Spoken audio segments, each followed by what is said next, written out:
Vale. Moi ben, pois moi boa tarde a todos e a todas. Imos a dar comezo a sesión ordinaria do Pleno correspondente hoxe 30 de xaneiro de 2025. O primeiro punto na orde do día é a aprobación se procede do borrador da acta da última sesión, que foi a do 30 de decembro de 2024. Se non hai ningún comentario ao respecto, dámoslo aprobado por unanimidade. Ben, dámoslo aprobado por unanimidade, grazas. Segundo punto na orde do día, da acción de conta das resolucións da alcaldía segundo expediente que se acha na sesión, que tiveron todos os grupos acceso, gracias. E o terceiro punto é toma de coñecemento da renuncia de concelleiro, que tiveron tamén acceso ao expediente, grazas. Pasamos ao punto cuarto, que é resolución das alegacións e aprobación definitiva da relación de postos de traballo, previa declaración de urxencia, non? Hai que declarar urxencia, secretario. Vale, entonces, si lles parece, en primeiro lugar, facemos a votación da urxencia para incorporar este punto. Votos a favor da urxencia. Votos en contra. Non hai abstencións. Ben, queda polo tanto aprobada e declara a urxencia. Introdúcese o punto na orde do día. Señor secretario, ten a palabra.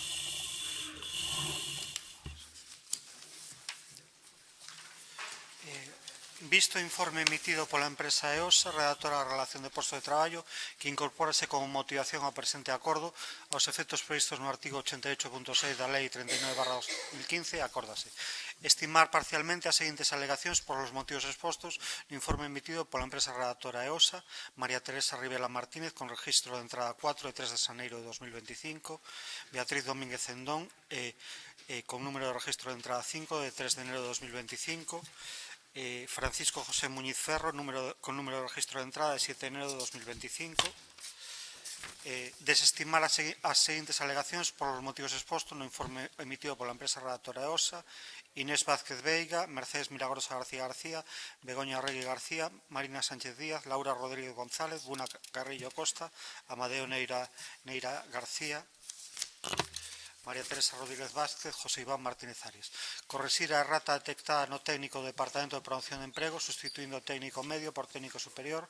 Aprobar definitivamente a relación de postos de traballo coas modificacións derivadas das alegacións estimadas. Publicar íntegramente a relación no boletín oficial da provincia, na sede electrónica do Concello. Remitir unha copia aos órganos competentes da Administración Xeral do Estado e da Administración Xeral da Comunidade Autónoma.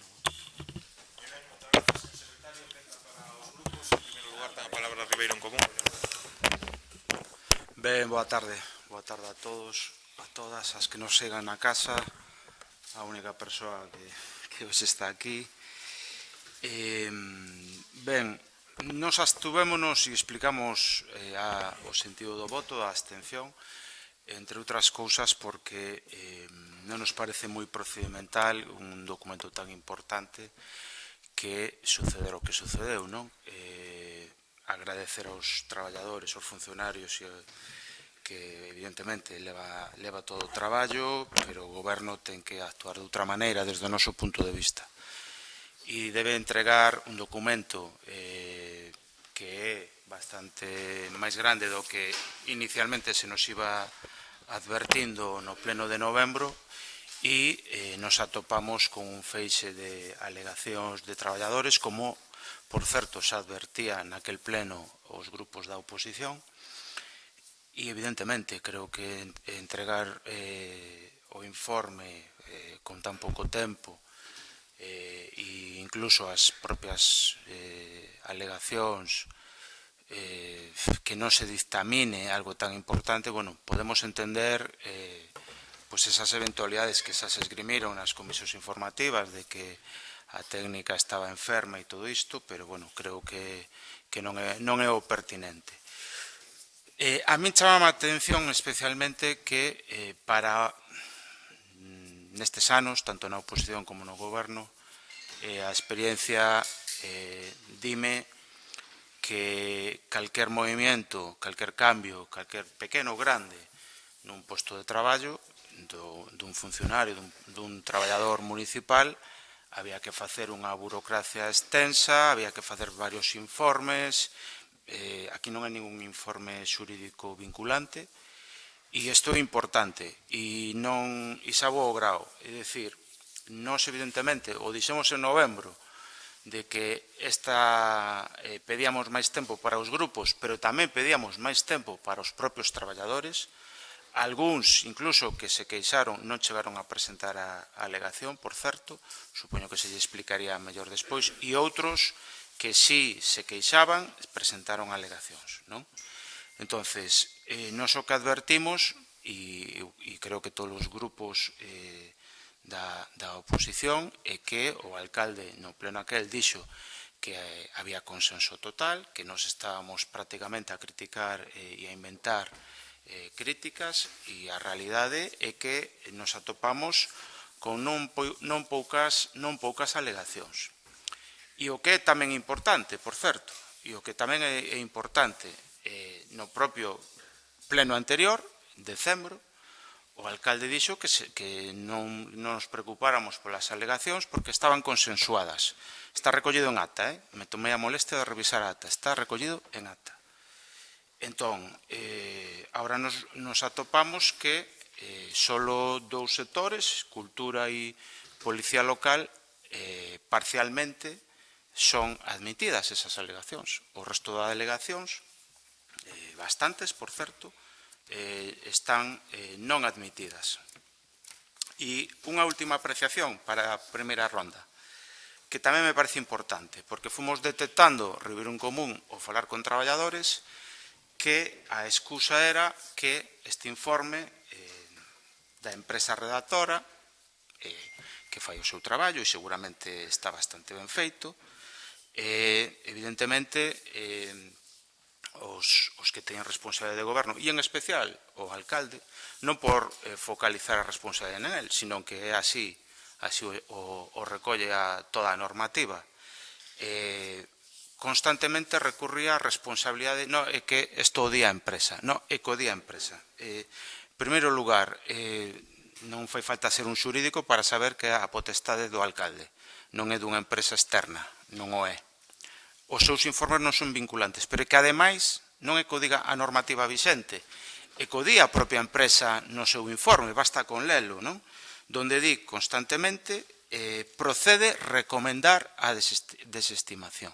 Insisto, literalmente é o que di o informe da empresa. Procede recomendar a desestimación. Isto significa que, para ben ou para mal, quen estima ou desestima é o propio alcalde. Insisto, para ben tamén, que hai algunhas que se estiman. Algo que, por certo, nos exemplificamos no pleno de novembro en dúas. E quero pechar esta primeira quenda dicindo que, bueno, se agradece que parcialmente se aceptaran as que nos mencionábamos en novembro. Pero hai outras que aos grupos non se lles explica o porqué. A empresa no seu informe é bastante escueta na súa argumentación, alude a xurisprudencia e pouco máis. Entonces, bueno, creo que o procedimental non debería ser abordalo así. De verdade, o advertimos no mes de novembro, no mes de decembro non se fixo ningún traballo, nin de interlocución cos grupos, nin cos traballadores, e se deixa todo unha vez máis para o último día. E de verdade, poderíamos actuar a nivel legal de outras maneiras, como, por certo, se mencionaba nas comisións, algún grupo, a través de algún sindicato, actuou contra o anterior goberno. Nos, evidentemente, por agora non o temos contemplado facelo así. En todo caso, sí que a nos obriga a queixarnos primeiro de que non se explica ben as alegacións non admitidas, non se explica aos grupos, non se explica aos propios traballadores, e creo que eso, evidentemente, é unha mala praxe por parte do goberno. Desde logo, a nos obriga a criticala. E xa non entremos noutras cuestións que, mellor, podemos entrar na segunda quenda. Grazas. Bueno, pois moi boa tarde tamén a todos os compañeiros e o público presente a quen nos poida estar seguindo. Bueno, pois para o BNG tamén a mesma sorpresa cando xa se presentou por primeira vez. Eu penso que daquela noso grupo votar a abstención, porque xa sabíamos de algunha xente que tiña pensado presentar as súas alegacións. Sabíamos tamén naquel momento que xa a CIGA votara en contra, que creo que foi o único sindicato que votou en contra. Pero agora a sorpresa foi ver que o número de alegacións, como se acaba de comentar, que foron bastante alegacións, eu tampouco contaba con tantas. A sorpresa, o luns tamén, cando se retira dun punto que estaba nunha comisión, eu entendo que se nos dixo que era por unha causa xustificada de enfermidade da persona que estuvo ingresada incluso, pero bueno, chegándonos como se nos chega a información así tarde, a min, sinceramente, me hubiera gustado incluso cotexar coas persoas que recibiron as contestacións ás alegacións a ver que lles parecía, porque acabase de decir, a maioría das alegacións que se presentaron ou foron desestimadas ou aprobadas parcialmente. Está aquí unha persoa do Corpo de Policía que presentan a súa alegación. Para min, de verdad, que foi unha sorpresa grandísima todas as alegacións que se presentaron. Entonces, non sei que ten pensado facer este goberno, porque os grupos, eu penso que tamén pintamos algo, temos algo que decir, sobre todo porque unha RPT é moi importante. E nós tamén temos que, neste caso, asumir unha responsabilidade a hora de aprobala ou de desestimar, non sei, penso que está claro que chegamos un pouco tarde tamén con esta información e que nos parece que estamos un pouco deprisa correndo con unha cousa que importante que nos teríamos que parar máis. E sobre todo o que digo, que a min que me gustaría incluso cotexar con moitos traballadores o que lle pareceron estas resolucións, por así decirlo. Grazas. Sí, primeiro, boa tarde. Non sei se leu contra o grupo de goberno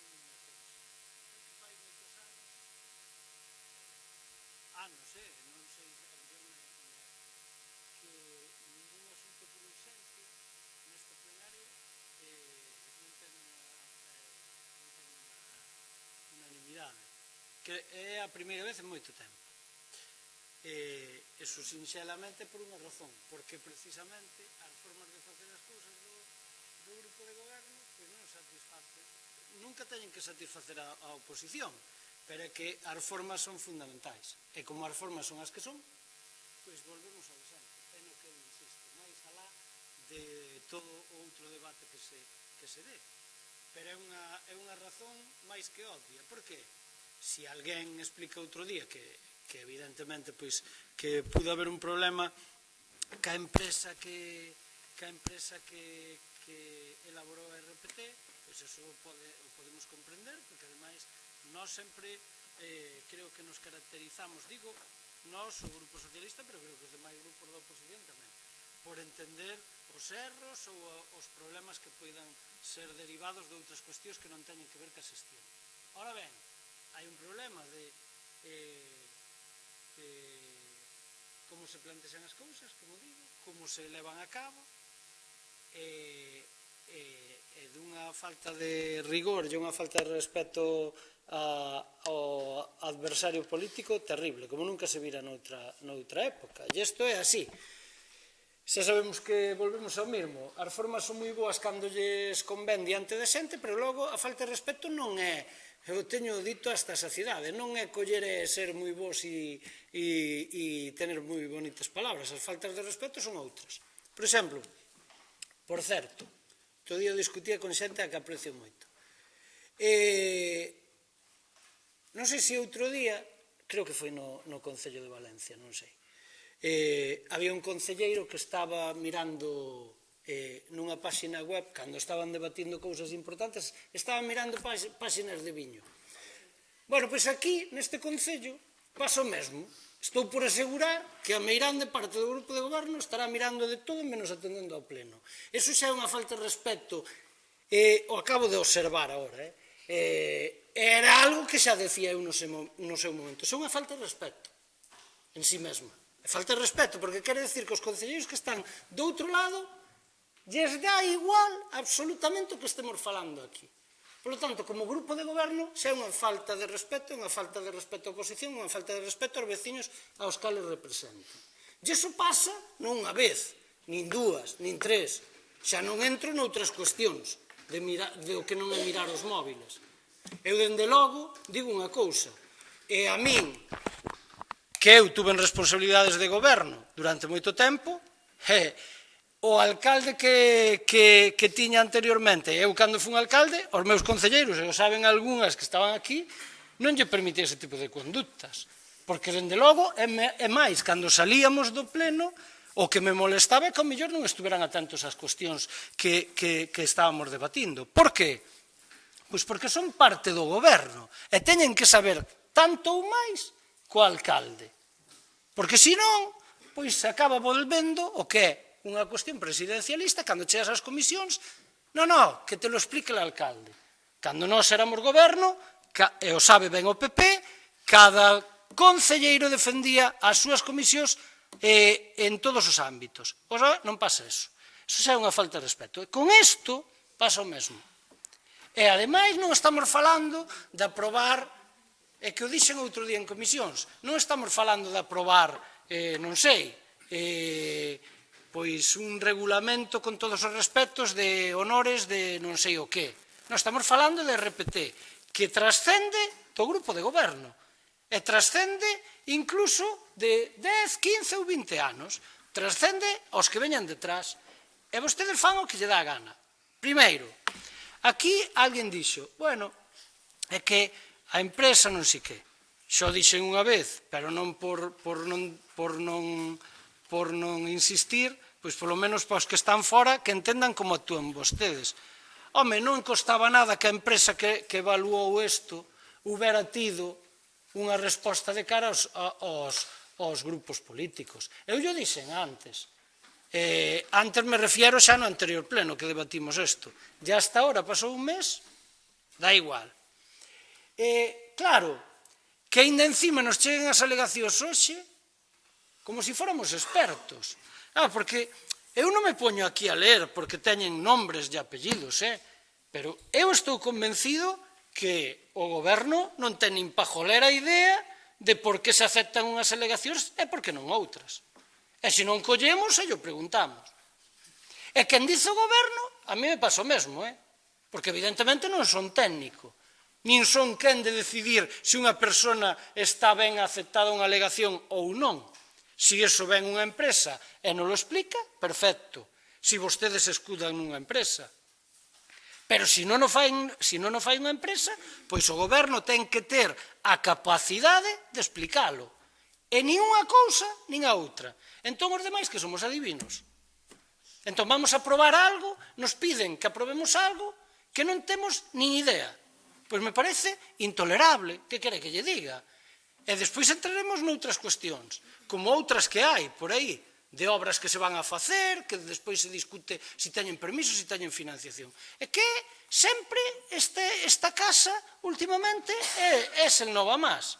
Un documento, o dixen no anterior pleno, a mí non se me ocurría, porque, non por ego, pero sí que fun o alcalde que tuvo o placer de aprobar un pexón, o primeiro pexón neste pobo. Cantas reunións tuvemos? A mí non se me ocurriría aprobar un pexón, aínda que tuvera a maioría eu solo. É que sería un erro, ademais, en sí mesmo. Sería un erro. Por qué? Porque ao final todo o que fora un problema sería para min solo. Si fago cómplices aos demais grupos, pois millor. Pois nesto de RPT como é motivo. Se ao final vamos a estar todos aquí, eu xa non, supoño.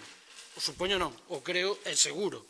Pero se hai xente que vai estar aquí o día de mañá, pois terá a saber un pouco de que vai isto. E non me diga vostede que nos mandan a documentación. Home, só lo faltaría. Pero volvo a decir, as documentacións hai que interpretalas. E logo, algo que non dixeron os outros grupos, é que vostedes non van a decir.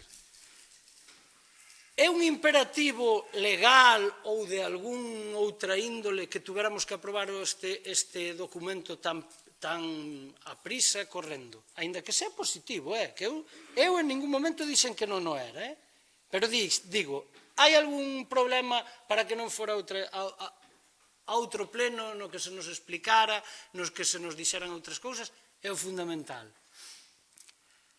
Aínda que poida ser con carácter retroactivo, ten sentido que un grupo que ten maioría absoluta aprobe un RPT antes de aprobar un orzamento, que deso falaremos despois. Ten sentido? O sea, non hai fórmula posible de ter eses beneficios hasta que se aprobe un orzamento. Se cabría, se fai unha modificación, se non houbera ou demais. Entón, xa sabemos que van a cobrar porque teñen carácter retroactivo. Pero, desde o punto de vista do sentido común, non ten moito. Porque, xa me contará vostede, aprobamos algo que supón 500.000 euros máis menos, non recordo, ou 400 e pico mil euros, e non ven dotado nos orzamentos, porque nos orzamentos do ano pasado non está. Entón, eso non ten nin pés nin cabeza en calquera outra administración. Por certo, na que vostede defendía isto, porque os levaba en setembro.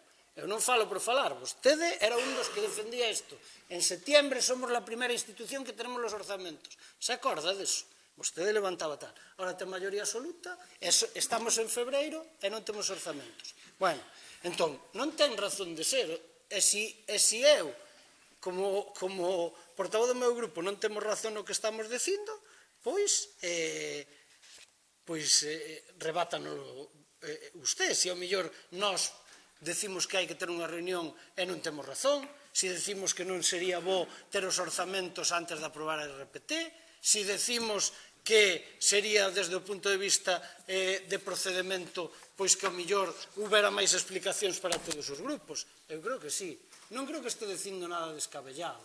Xa o digo, porque estamos falando de persoas, estamos falando de cousas que poden ser xustas ou non, e eu non teño a capacidade, de verdad, non a teño, eu digo sinceramente, de ser capaz de distinguir unhas cousas de outras, algunhas sí, evidentemente, e levando aquí 22 anos, se eu non son capaz, non quero nin pensar o que non terán outros compañeiros. Entón, bueno, o mínimo era pois ter un pouco de empatía hacia os demais grupos, porque volvo a insistir, alcalde, non me equivoco, e incluso apostaría que vostede, a meirande parte do goberno non sabe do que estamos falando. E non me equivoco, porque non é cuestión de poñerse aquí a facer un exame, pero que estou convencido. Entón, bueno, porque eu lle preguntei a algún traballador, de verdade o digo, porque me parece xusto a mellor algunha das cousas, e me dixo, pois non o sei. Tamén é verdade que se teñen que preocupar eles mesmos, ollo. E lle dixen, home, pois tamén xa che vale, pero non sabía contestarme. Entón, eso denota pois que non é un documento quizás o suficientemente consensuado. É o que lle repetiron os meus compañeiros, é verdade. Vostede dixo aquí que estaba todo consensuado, está nas actas, e ao final non é certo. Entón, non se pode, non sei, eu non lle vou dicir que minta, o mellor o dixo con boa fe, pero desde logo a verdade non la dixo o mes pasado, ou cando menos, sí, porque dixo que estaba todo consensuado, e despois nos aparece todo isto. É normal que nos sorprendamos. Vostede seguro que se estuvera aquí lle parecería o mesmo. A mí me chamarían mentirosos directamente. Pero bueno, en fin, nós non podemos compartir as formas máis alá do documento. Xa o teño dito moitas veces. E me parece moi importante este documento para despachalo así. Pero bueno, volvemos ao de sempre. Se non nos presta nin atención, mal vamos a ser capaces de lograr que algún día nos fagan caso en algo. Moi ben, moitas grazas. Vamos a ver sobre a cuestión da RPT varias cousas. Isto xa está, debatímolo xa no seu día no pleno no que se aprobou a RPT, como vostedes saben, dentro do que é o procedimento de aprobación da mesma.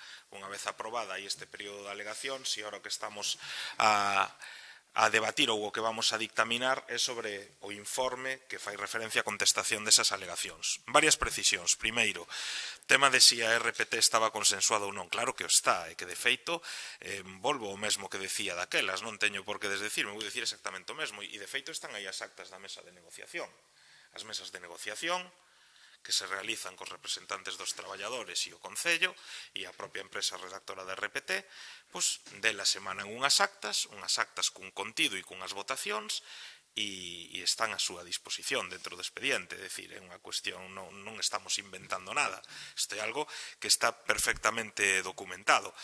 que, independientemente deso, haya traballadores que en cuestións puntuais entenden que o mellor hai que modificar algo, pero de cuestións puntuais e concretas sobre a súa ficha, pois claro que pode haber, é perfectamente lexítimo, como vostedes saben, fais unha negociación colectiva, e esa negociación colectiva pode obedecer ou non as exixencias concretas de cada un dos traballadores por individual. Pero, bueno, son as reglas e o procedimento de aprobación dunha relación de postos de traballo. Entón, xa, como dicía en aquel pleno pasado no que se aprobou a RPT, o procedimento cumpliuse co procedimento legalmente establecido, con un consenso eu creo que suficientemente amplio nas mesas de negociación, e así vostedes o poden ver nas actas, e chegamos a este punto, desaprobación inicial. Como dixemos naquel pleno tamén, que foi, e o que se nos preguntou no pasado, se éramos conscientes da existencia de algunhas alegacións, e efectivamente contestei que sí, que éramos conscientes da existencia de algunhas alegacións, que ademais estaban, como dixo en este caso creo que foi Brais que nos sinalou, que estaban, por decir algún xeito, consensuadas, pero que se habían falado con nós con carácter previo de que se iban a presentar esas alegacións. E por eso esas alegacións tamén, unha vez revisado o documento, como estaba falado con carácter previo, son as alegacións que se aceptan. Porque estaba falado, eran basicamente cuestións fundamentalmente de erros materiais, e despois había un tema concreto no Departamento de Cultura que xa fora obxecto de debate no día da aprobación inicial, que tiña que ver coas valoracións de 2 postos do Departamento de Cultura, que non vou volver sobre o tema porque vostedes coñéceno perfectamente, que xa o falamos no pleno en aquel momento. Entón, eso é a cuestión. Se presentan esas alegacións, se resolve con ese informe que vostedes coñecen as razóns de por que non se entregou antes ese informe ou por que non se pudo realizar antes, e agora temos que votar ese informe, aprobar as alegacións que se admiten, inadmitir as outras, e automáticamente queda aprobada a relación de postos de traballo, se traslada ao boletín oficial da provincia, se publica e entra en vigor. E aquí ven a outra parte sobre a que quería falar tamén, que era o tema do orzamento, e que o procedimento lóxico é o que estamos aplicando. Temos que ter aprobada a RPT para saber cal vai a ser o gasto de personal, e unha vez que sabemos o gasto de personal, podemos elaborar o documento orzamentario. É unha cuestión de lógica administrativa. Ten máis sentido que nos sepamos primeiro cal vai ser o contexto do gasto do capítulo de personal para despois poñernos a elaborar orzamento, contemplando xa ese gasto. O que non tería sentido sería aprobar orzamento con carácter previo, despois a RPT, porque teríamos que facer unha modificación do orzamento. O procedimento lóxico é aprobar primeiro a RPT e posteriormente, unha vez que temos ese contexto, aprobamos o orzamento, que se todo vai ben, a nosa pretensión é traelo ao pleno de febreiro, pero queríamos tamén primeiro pasar este trámite. Entón, en eso estamos traballando xa, porque como vostedes saben, que ademais tuveron responsabilidades de goberno, o orzamento non é un documento que se faga da noite pa mañán, entón estamos xa traballando nel, pero queríamos ter claro cal era o contexto do capítulo de personal, e para eso se trae a RPT a pleno. Para eso e para cumplir coa aprobación, porque, como dicía, e non quero volver sobre o xa debatido, porque isto é unha cuestión debatida xa con anterioridade, vou a repetir os argumentos que utilizaba naquela altura. Nos creemos que a RPT é un documento bo para os traballadores deste Concello, por eso apostamos por sacar adiante este documento. O Concello fai un esforzo moi importante para atender as necesidades dos traballadores do Concello, pero creemos que era necesario facer ese esforzo, e por eso se trae a RPT e se decide aprobar a RPT, como dixen daquela, dende o primeiro día que chegamos ao goberno. Era un dos obxectivos que nos marcamos. Pois agora estamos chegando ao final deste proceso, estamos cumprindo co obxectivo que nos habíamos marcado, e xa digo, tendo a confianza de que creemos que é un documento bo para os traballadores e traballadoras deste Concello.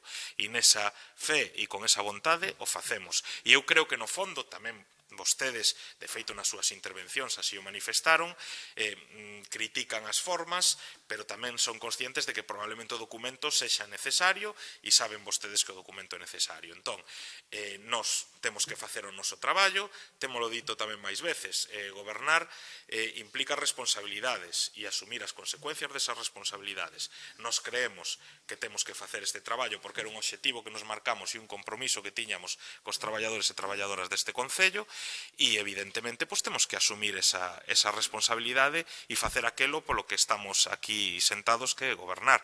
Entón, esta é a cuestión, seguimos o procedimento legalmente exixido para a aprobación da relación de postos de traballo, e eu creo que despois deste pleno damos un paso e un fito importante para o futuro deste Concello, que ter por primeira vez na súa historia unha relación de postos de traballo, porque vostedes saben tamén que era un documento que non existía, non estaban regulados conforme a lei os postos de traballo deste Concello. Eu creo que en ese sentido é mellor para todos, e esa é a única motivación que nos temos desde o Goberno Municipal, intentar facer aquelo do que estamos convencidos que é o mellor para o noso Concello e neste caso para os traballadores e traballadoras do Concello. Así que, pola miña parte, nada máis, grazas, e se queren unha segunda quenda, Brais, tes a palabra. Grazas. Fun apuntando un par de cousas. Ainda que non dá para moito o debate, si creo que é importante decir varias cousas. Primeiro, señor alcalde, vostede xa o dixo en prensa, xa o dixo no pleno de novembro e xa o di por activa e por pasiva. É a primeira vez na historia, bueno, na historia recente, porque a RPT tampouco é que teña 100 anos na historia do constitucionalismo nin do réxime de bases local, nin na historia da administración local española. Co cal, bueno, é unha historia bastante recente. Isto primeiro. Segundo, é certo que tamén xogan con ventaxa, porque é un documento que xa leva outros gobernos traballando nel. Isto é así. E a pesar de todo isto, vostede hoxe ten que exercer como este home que hai nas feiras que move a bolita tapada dun lado para outro. E me explico. Non sei cal é o nome, pero a función é a mesma. E me explico. O seu concelleiro, o de Facenda, dixo que non traía os orzamentos porque non estaban feitos. Bueno, é honesto. O dixo Luz, o día das comisións. Bueno, foi o que dixo, o dixo así, non o decía por polemizar, era por contextualizar. Ao que vou, a realidade é que vostede ahora lle dá a volta a tortilla dunha maneira asombrosa. Xa é o de triple salto mortal con tirabuzón e todo isto. Porque na realidade vostede en setembro dixo que o iban traer en novembro. O orzamento falo. En novembro dixo que o iba a traer en decembro. E en decembro dixo que o iba a traer en xaneiro. E ora en xaneiro dice que o vai a traer en febreiro, pero que é porque non quixeron traelo. Non quixeron traelo porque estaban a expensas de saber a cantidade exacta hoxe da RPT. É abraiante. E me explico. Que vostedes en novembro xa sabían a cantidade. Está no informe de intervención en novembro. Está en toda a prensa, redes sociais e demais. Co cal, debe ter poucas cousas a favor esta aprobación, este documento, cando vostede ten que esgrimir absolutos argumentos peregrinos, de verdade, de verdade. E volvo a repetir outra cousa. Vostede xa o dixo no pleno de novembro, César.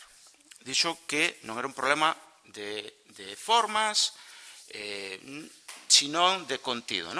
Vostede presumía de que o contido era bo e que non só criticábamos as formas. Non era un problema de contido, senón de continente, o que veu a decir. E hoxe o repite. Pero a realidade é que tamén é de contido. E non o digo eu, o din as 17 ou 15 ou non sei cantas alegacións que fixeron os traballadores. Insisto, non o di Ribeiro en Común, nin o di ningún grupo da oposición. O din os propios traballadores. Que o contido que vostede vendeu como maravilloso en novembro non era tal, senón non presentaban alegacións.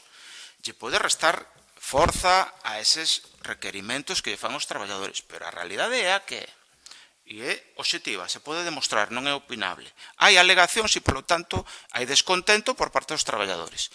E, claro, moitas veces, para tapar isto, se di e se esgrime, moi ben pola súa parte, que había consenso na mesa de traballadores. Unha cousa é a mesa sindical, e unha cousa é o que pensen os sindicatos e outra cousa é o que pensen os traballadores. Por iso nos en novembro, e o reiteramos hoxe, botamos en falta ese diálogo entre os grupos, diálogo coa oposición e diálogo cos propios traballadores. É o que estamos a decir, é a única queixa, pero é sustancial, é importante. Entón, o contido claro que tamén falla. E esta é a proba. En todo caso, volvo ao principio. Nos apuntamos a necesidade de ser explicado porque eu estuve repasando, non sei se vostede leu todas as alegacións, quero pensar que sí, eu as leín, e moitas están moi ben basadas xurídicamente. Moitas. Evidentemente, non sei se o fixo un traballador ou o fixo o traballador X co seu asesor legal, co seu asesor laboral ou cun sindicato, que de legislación laboral controlan bastante máis que moitos xurídicos, porque o fan todos os días, non por outra cousa. Entón, eu creo que ese parágrafo que reitera a empresa redactora en varias respostas de que hai xurisprudencia ou nosotros recomendamos isto, creo que non é suficiente para defender o contido deste documento, desde o noso punto de vista. Non é suficiente.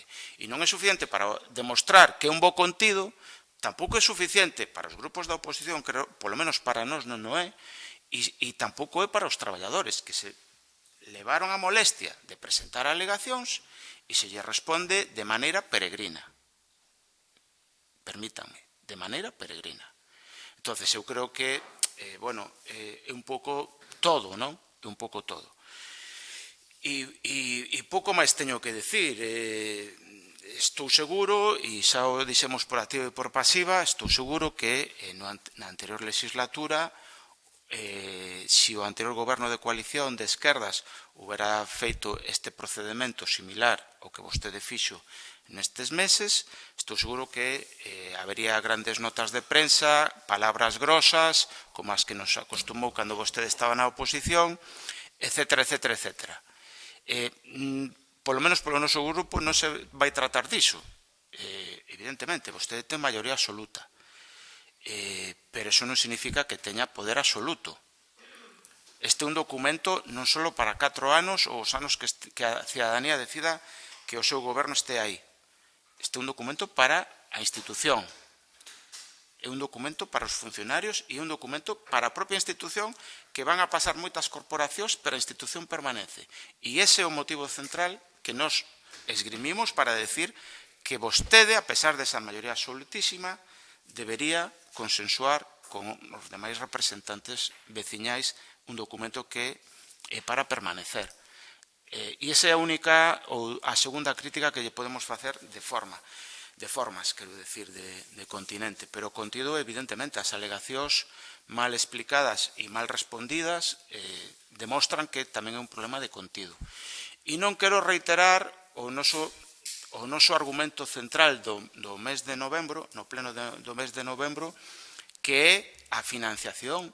A financiación, como vai a financiar o seu goberno, ten que explicar como vai a financiar, por moito que se faga progresivamente a varios anos, eso está moi ben, pero vostede ten que explicar como un concello que baixa en poboación desde fai moitos anos, que os diferentes gobernos non soubemos atinar na fórmula para evitalo, porque ademais é algo de contexto, é algo non só de conxuntura, sino estrutural.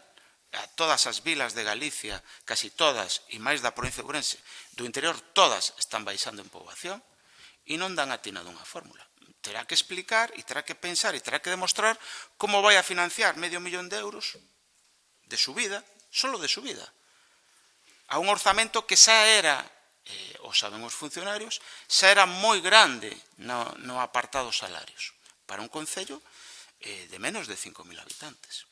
Entón, isto terá que explicar, e esta era a nosa principal crítica. É unha contradición e unha incoherencia que lle vai a pesar neste mandato. Non significa que teña repercusión electoral, son cousas distintas, pero vai lastrar a súa política e o seu programa de goberno e vai a lastrar os investimentos institucionais e vai a lastrar toda a legislatura. E esta legislatura e as próximas.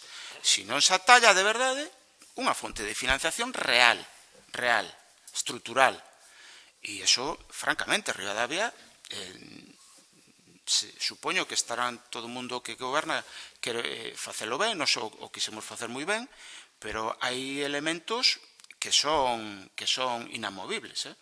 E a tendencia a baixar de poboación é a que E vostedes, allá adianto, tampouco vai a conseguir. Pero non porque desmérito do goberno, é que non é unha tendencia que é moi difícil reverter. Entonces, vostedes non explican como van a financiar.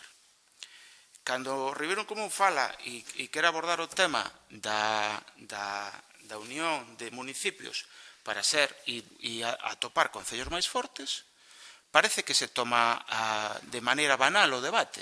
E na realidade é sustancial. É sustancial.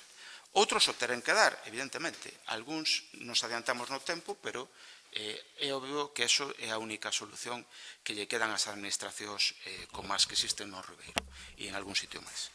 En todo caso, bueno, pouco máis que decir, nós evidentemente non vamos a poder votar a favor.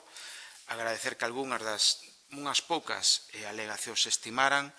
Estuvemos a punto de valorar non votar en contra, pero creo que non nos vai a quedar outra que votar en contra tamén a esta modificación, insisto, porque o que se fai hoxe é modificar o documento que se aprobou en novembro e que vostede dixo que era perfecto.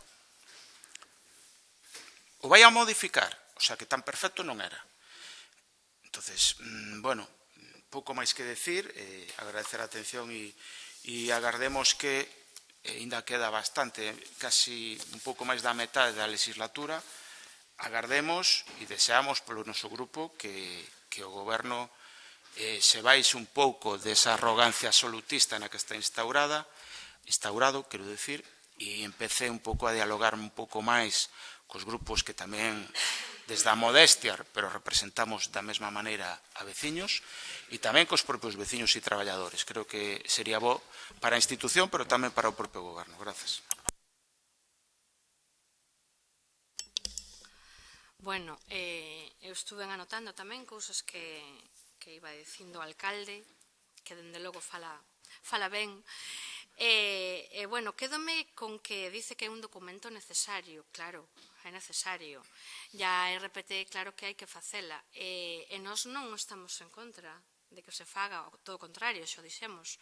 Nin tampouco queremos votar en contra porque sí, simplemente o que están dicindo os compañeiros, que gustaríamos que se nos deran explicacións ao seu tempo, que se nos tivera en conta, porque, dende logo, claro que, e é verdade, se ustedes non tiveran a maioría, terían que actuar de outra maneira. E nós, cando non tiveron, creo que respondémoslle naquel momento en cousas que son coherentes e que se fan, neste caso, para favorecer os traballadores, porque é o que decimos, eu estou da parte dos traballadores, por suposto, e penso que ustedes tamén, que teñen que estar da parte dos traballadores, pero se agora que se presenta unha RPT que xa foi aprobada inicialmente cos votos do grupo de goberno, pero que os demais grupos non chegamos a aprobar, pensando que se poderían presentar alegacións. Se as alegacións non se hubieran presentado, mira, pois a RPT estaría aprobada definitivamente. Pero vendo isto, a rapidez con que se nos fai tomar unha decisión, como digo, que para min é unha responsabilidade e unha decisión difícil de tomar, vista que as alegacións parcialmente foron aprobadas, pero casi ninguna foi aprobada, o noso voto tamén creo que en principio non vai ser favorable. Bueno, hai cousas que xa dixo Brais e non por eso non deixan de ser importantes. Vostede ten a habilidade de decir unha cousa e a contraria nun pleno ou noutro, dá igual, ou noutro anterior. E xa lle explicou el. Eu lle dixen o do orzamento cun motivo, e vostede lle deu a volta de tal forma que o que podría ser unha excepción, vostede o convirte en norma. Me explico? Se vostedes tiñan o documento, como lle dixo el, desde fai un montón de tempo, do que veu presumindo, do que presumiu na prensa, como montante total da RPT, é ao revés. O que habría que facer en caso de aceptar algunha alegación que supuxera máis cartos, pois se faría unha modificación, en caso deso. Por lo tanto, non nos tome por idiotas, algúns que levamos aquí moito tempo. O que eu lle estou a decir é completamente sensato, o que lle dixen. E o dixen outro día nas comisións que vostede non estaba. Estou seguro dunha cousa que vostede fixo e votou en contra e que estou seguro que nós non faríamos. E que estou seguro que vostedes o fixeran. Si por algunha razón houbera que actualizar outra vez o salario do alcalde porque non estuvera, estou seguro que os orzamentos estaban aprobados. E daba igual a RPT que non. E vostedes, cando eso lle pasou a outro alcalde que estaba aquí, por outros motivos, vostede colleu e votou en contra. E foi o único argumento que tuvo vostede encima da mesa para eso. Ese e outro. Porque, mire, vostedes, hai unha cousa en política que é unha máxima, que é, se vostede colle todas as actas desde que nós estamos na oposición, ou sempre que estuvemos na oposición, e trae un acta aquí, donde nós digamos cousas que vostede nos pode reprochar, que son contrarias ao que dixemos antes, pois ao mellor colle, trae aquí, e eu lle direi, pois si, ten vostede razón. E nós dixemos isto, pero non fixemos cos salarios, non fixemos cos orzamentos, nos adicamos a pedirlle un día tras outro diálogo que non nos ofrece. Xa non é cuestión de que pudéramos dialogar ou non e chegar a un entendemento ou non, é que é nulo. Eso teñen que saber os veciños, é que é nulo. E, polo tanto, vostede dixo antes, unha primeira premisa importantísima, o consenso existía porque os sindicatos e tal. Xa lle explicou Brais que non era así por outros motivos. Pero eu lle nego a maior. Pero como vai haber consenso se os representantes ciudadanos dun montón de xente nin siquiera tuvemos acceso ao documento hasta que vostedes o trouxeron, se nin tuvemos unha sola reunión? Entón, como pode vostede presumir dun consenso que non foi capaz de acadar? Porque, volvo a insistir, vostede dice, é que é un documento bo. Home, vamos a ver, de Epiblas, se os traballadores cobran X e van a cobrar X, aínda que sea máis I latina, non Y, pois ao millor claro que é satisfactorio, evidentemente. Eso non somos idiotas ningún dos que estamos aquí. Ora, outra cousa ben distinta é que vostede nos diga a nós como se pode plantexar, como se vai a plantexar, canto vai implicar, porque vostede era o que dicía isto. Por iso lle digo das actas e das conductas de cada un. Vostede dicía isto no ano 16. El PP asegura que estos presupuestos, el del grupo de gobierno, en minoría, consume la mayor parte de los recursos en gastos de personal y gasto corriente, olvidando por completo proyectos estratégicos como la dotación de abastecimiento, de saneamiento de Agroba, das chabolas. Ainda seguimos con el, por certo. O meterá vostede nestes orzamentos, ora son, porque levamos 2 anos desde que vostede dixo, máis os outros 2 que estuvo, que eso non se lle acorda a ninguén, a min sí. E resulta que dice que se consume casi el 50% de los recursos en gasto de personal y más del 27% en gasto corriente. E ben, compro yo a historia. Entón vostede é nefasto. Porque canto se consume en gasto de personal agora? Máis do 50%, verdad? É no 27% de corriente. E quedaba un 6 pírrico, decía el, para gastos dos demais. E vostede? Por iso non trae os orzamentos? Ou pensa que somos idiotas? Sabe por que non nos trae? Porque está esperando a ver se pode ter unha subvencionciña desas que lle fan así a medida e así ven presumindo de que ten uns orzamentos máis fortes que os dos demais. Esa é a realidade. Pero vostede yo dice aos outros, a min non. Entonces, claro, estes son argumentos tan claros como que lle decíamos naquel momento. É que nós non podemos decir o contrario. É que claro que un concello se leva mairán de parte dos recursos, o gasto de personal, os gastos corrientes e todo o demais. En inversións, pois temos o que ven de outras administracións. Vostede ten bastante máis. Porque ainda encima estamos fartos de decirlle que en contra do que votou sempre vostede ten agora 240.000 ou 260, xa non me acordo, para poñer todos os anos nos orzamentos, que os demais non tiñamos, que é o plan da Diputación. Mire vostede que gestor é, algo que votaba en contra, e vostede agora presume delo. Entende? Entonces, As cousas sonlle así, e non hai volta de folla. E vostede que lle dé a volta a isto, dicindo pouco menos que somos os demais, que somos non sei, uns grupos que estamos aquí só a destruir e que non facemos nada importante, porque todo o que fixo vostede que repete é o importante, non, o que estamos dicindo é que as cousas hai que facelas de outro xeito. Porque o que lle decía Brais é unha realidade. A min, isto non é bonito de decir, a min como corporación me preocupan esos 500.000 euros que hai que incrementar para os traballadores. Claro, se quero vender ya moto aos traballadores, en vez de medio, que sea 1 millón.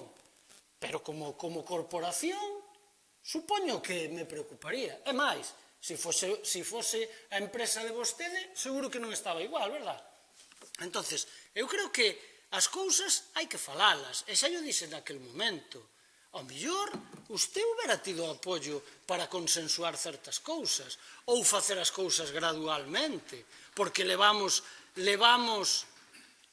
subidas salariales e de outro tipo que antes non se facían, porque, por suerte, hai un goberno no Estado que fai que eso tamén sexa posible.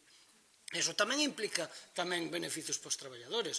Por lo tanto, eu creo que os intereses do Concello no seu conxunto teñen que ser compartidos cos demais. Se vostede non o fai, pois ten maioría, pero que despois nos veña metendo gato por liebre, dicindo que vostede o fai ben e que nós o facemos mal, pois lle digo que non.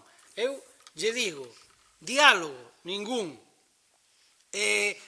Procedementos, como lles dá a vostedes a gana, así de claro. Ningún. O que vostedes antes pedían, pois tal, mire, e con isto remato. Antes de... É que, claro, é que as palabras son as que son. Unha tomadura de pelo. Isto vale para todos os orzamentos que vostede facía como oposición. Unha tomadura de pelo. Por certo, neste orzamento que estou falando, vostede pediulle ao edil de Facenda naquel momento inversións por máis de 1 millón de euros que tiña que enfrentar o Concello directamente. Vostede, o que está aí sentado. O sea, que dicía unha cousa e a contraria. Acórdese da carta aos Reis Magos, pois era isto, Vostede pedía 1 millón, 2 ou 3, que máis dá? O importante era pedir, pero non decía de onde quitalos. Eu podía facer isto ahora, e non o fago, porque teño bastante máis responsabilidade que vostede. Ainda non sendo alcalde, mire, e vostede decía, son un brindis ao sol, e todo o demais, con eso é co que me quedo. La crítica, isto me decía a min como alcalde, un alcalde que estaba en minoría, volvo a decir, la crítica nula, capacidade de llegar a acuerdos nula e sectarismo, para que no siguiente tramo do artigo se decía que se había chegado a acordos con Ribeiro en Común e co BNG. Os únicos que non chegáramos eran con vostedes, porque, claro, lóxicamente, se alguén che ven pedindo o que non pode, e me chamaba sectario. E eu falaba con vostede, incluso con vostedes. Pero, claro, chegaba, me decía, no, quero 1 millón, ou 2. E xa lle digo, me chamaba sectario. Eu non lle vou chamar sectario por ter maioría absoluta.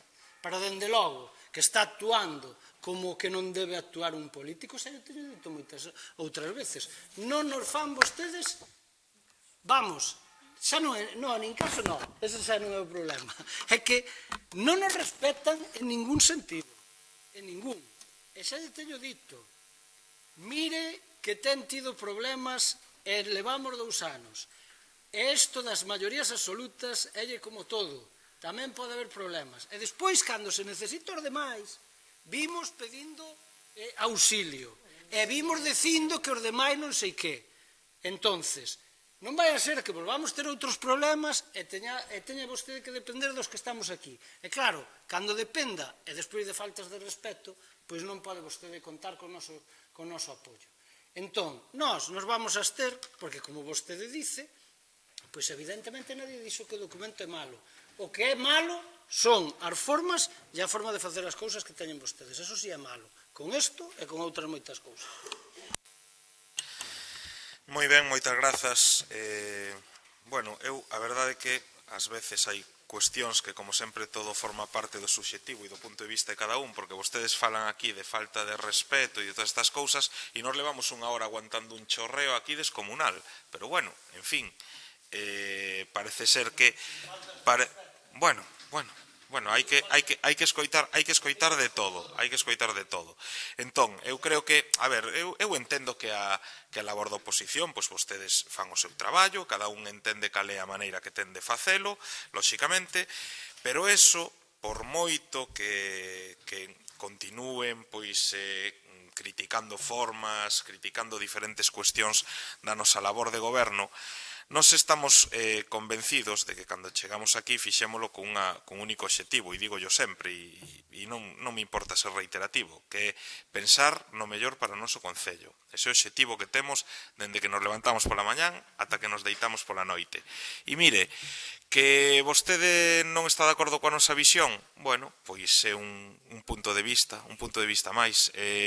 O que está claro é que a nós, por moito que nos digan, nos critiquen e nos queiran facer ver que nos estamos comportando mal, nos temos moi claro que para nós, como dicía antes, só hai un obxectivo, que mellorar a vida dos nosos veciños, e para iso vamos a facer o que sexa necesario, incluso aguantar críticas e unha hora de chorreo, como lles decía antes, e estar aquí pois aguantando todas as críticas que sexan necesarias pola súa parte. Por qué? Porque estamos convencidos de que o que facemos o facemos para mellorar a calidade de vida dos nosos veciños, e para eso é para o que traballamos. E este documento é unha proba clara deso que lles estou dicindo. Nos estou seguro de que teremos lugares, momentos e debates nos que atopar consensos máis amplos. Eu agradezolles, neste caso o Grupo Socialista, que non vaya a votar en contra do documento. Paréceme unha posición coherente co que defenderon neste debate e paréceme ben, e agradezollo, xa digo que nós tamén sabemos e facémolo sempre que temos ocasión agradecer cando por parte de outros grupos se actúa con responsabilidade. Eso, por suposto, é de agradecer, independientemente que despois son moitas cousas, como ben dicías, Nacho, podemos discrepar e podemos ter mil diferencias. Dito isto, e creo que xa o debate está máis que esgotado, vamos a pasar á votación. Votos a favor? 7 votos a favor, votos en contra, voto en contra, abstencións, 4 abstencións, queda polo tanto aprobado o documento o informe de alegacións e polo tanto aprobada definitivamente a relación de postos de traballo. Pasamos ao seguinte punto, que é o número 5, que é moción do Grupo Socialista para ratificar a xestión pública directa do KPD de Ourense. Señor secretario, ten a palabra. A Comisión Especial de Contas, en sesión de 27 de xaneiro de 2025, adoptou o seguinte dictamen: instar ao Concello de Ribadavia para exixir da Deputación de Ourense o cumprimento dos compromisos adquiridos e ratificar a xestión pública directa do Centro de Atención a Persoas con Discapacidade de Ourense. Instar ao Concello de Ribadavia para exixir da Deputación de Ourense que adopte as medidas de presión oportunas diante da Consellería de Política Social con vistas a desbortar a apertura dun proceso de licitación da xestión do Centro de Atención a Persoas con Discapacidade de Ourense. Instar ao Concello de Ribadavia para exixir a celebración dun encontro entre a Conselleira de Política Social, membros da plataforma PROCAP, representantes dos grupos políticos con representación na Deputación de Ourense e presidente da Corporación Provincial. Sometida a votación, obtense o seguinte resultado: votos a prol, PSOE, Bloque Nacionalista Galego, Ribeiro en Común, resérvase para o Pleno Partido Popular. Para o Grupo Socialista. Ben, boa tarde a todos e a todas, sobre todo os asistentes aquí ao plenario. Esta moción está de actualidade, aínda que levan anos en loita estas familias.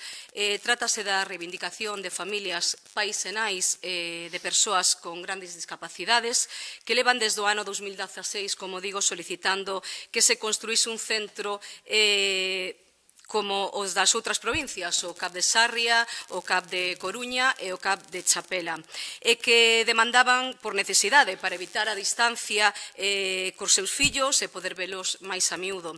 Para moitas familias é complicado desplazarse a Coruña, a Lugo ou a Pontevedra, onde están os centros públicos da Xunta de Galicia. Coñezo a situación moi de preto, porque traballei moitos anos en estes centros, é algo que sufren estas familias e que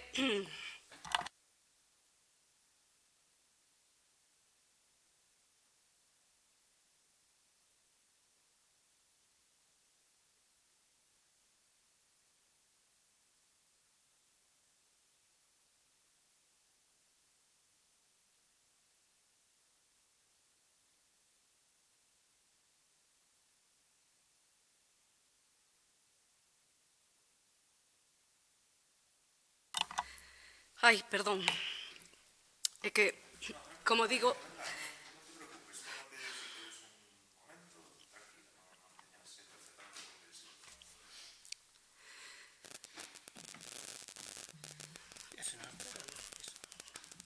Bueno, como digo, coñezo a situación destas familias porque a vivín de preto.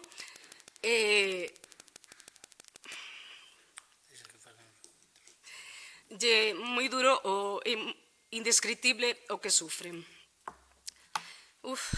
Non pensei que me iba a poñer así. Sí, por favor.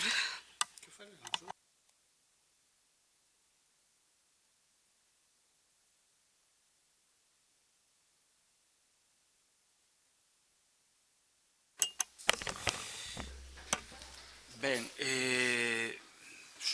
non sei cando nos tocará a nosa, non teño ahora a orde do día, pero cando toca a nosa farei unha apelación formal que ahora non vou a facer. A nosa moción, na 8, dentro de 2, vale. O digo porque, bueno, estou escoitando cousas por parte do alcalde que non me están gustando e farei apelación nese punto. Retomando esta moción que presenta PSOE, nos xa dixemos nas comisións que nos parece ben, que vamos a votar a favor, e evidentemente sumámonos non só a esta moción, sino a reivindicacións que a propia plataforma leva anos, non meses, nin días, nin semanas, anos reclamando, e que, por certo, inicialmente, por parte do Partido Popular, aceptaron esta petición, esta reivindicación, e, sin embargo, a semana pasada e esta mesma, bueno, e hai que decilo, nunha campaña visceral que eu poucas veces teño visto en prensa e nunha coordinación perfecta entre prensa e partido político que leva 50 anos gobernando esta provincia, ou máis, quizás desde que Javier de Burgos fixo as provincias, porque é alucinante, e, ademais, indignante. Mais alá do caso que dá náuseas e tampouco vou a repetir. Pero o certo é que o PP está usando todos os seus recursos para meter cousas que non debería meter nun debate sano, nun debate lexítimo da plataforma e das familias, e creo que eso non se pode escurecer por moitas triquiñuelas e malas artes que o PP use. Dito isto, creo que o PP debería rectificar, da igual se na Deputación ten unha posición e na Xunta ten outra. Bueno, é unha forma de rezarlle a un santo e a outro, non? É unha forma de con un brazo rezarlle a Deus e outro o demo. E iso haberá público que yo compre, pero a realidade é a que é. Se o PP quixera asumir as reivindicacións da plataforma, as asumiría. E o resto son brindis ao sol desde o noso punto de vista. En todo caso, vamos a votar a favor e agardemos que sirva para algo, polo menos para levar o apoio do pobo de Ribadavia a través dos seus representantes e que a Xunta tarde ou cedo asuma estas peticións. Grazas. Vale, intento agora. Bueno, pois que digo que a situación que sufren estas familias pois é indescritible. No ano 2016 comenzan as reivindicacións a través da plataforma Procap Ourense e levase a demanda a Deputación de Ourense. A iniciativa foi aprobada por todos os grupos de xeito unánime, como non podía ser de outro xeito, apoiaban a xestión pública directa do centro da Xunta de Galicia. Anos despois, unha vez construído o centro, cun investimento de máis de 10 millóns de euros, atopámonos coa decisión por parte da Xunta de Galicia de externalizar o centro a cargo dunha entidade social para prestar o servizo, en contra das demandas das familias e incluso dos grupos políticos que en todo momento apoiaban, como dicen, a xestión pública e directa. Polo que, de non reparar isto, trataríase do primeiro centro CAP, Centro de Atención a Persoas con Discapacidades da Xunta de Galicia, externalizado de xestión indirecta. Contrariando así tamén ao presidente incluso da Deputación de Ourense, Luís Menor, que facía fincapé co seu apoio e declaraba, por coherencia co que ocorre cos centros de iguais características no resto de Galicia, que, ademais, era de xustiza porque é o único que garante a igualdade real efectiva tanto para usuarios como para traballadores. Como din desde a asociación, en Ourense se existen centros residenciais xestionados por fundacións ou asociacións sen ánimo de lucro, o que eles nós aquí defendemos e apoiamos que este CAM sexa de xestión pública directa. O agravio comparativo coas familias residentes coa provincia de Ourense e de injusticia, polo que vos pedimos desde aquí o apoio individual, pensando non na cuestión política, senón nestas familias, unha delas veciño noso de San Cristóbal. Bueno, pois anunciamos, penso que xa en comisións que vamos votar a favor. Entendo que Noelia se emocione porque é un tema moi sensible, como di, para as familias e para que sufren, sobre todo porque estas familias levan, como se di, casi 10 anos loitando por conseguir algo que é xusto, e o BNG pois tamén está nesta loita desde ese ano. É verdade que se asinou por todos os partidos que naquele momento estaban, PP, Democracia Vensana, PSOE, BNG, e agora se incumpren eses acordos, porque penso que mesmo hoxe no Parlamento a deputada por Ourense pois levou este tema e efectivamente se votou en contra, defendendo pois que o CAP sea de xestión pública e directa como propoñen as familias tamén. Dende logo, por a nosa parte, por a miña e por a do BNG, teñen toda a nosa solidariedade.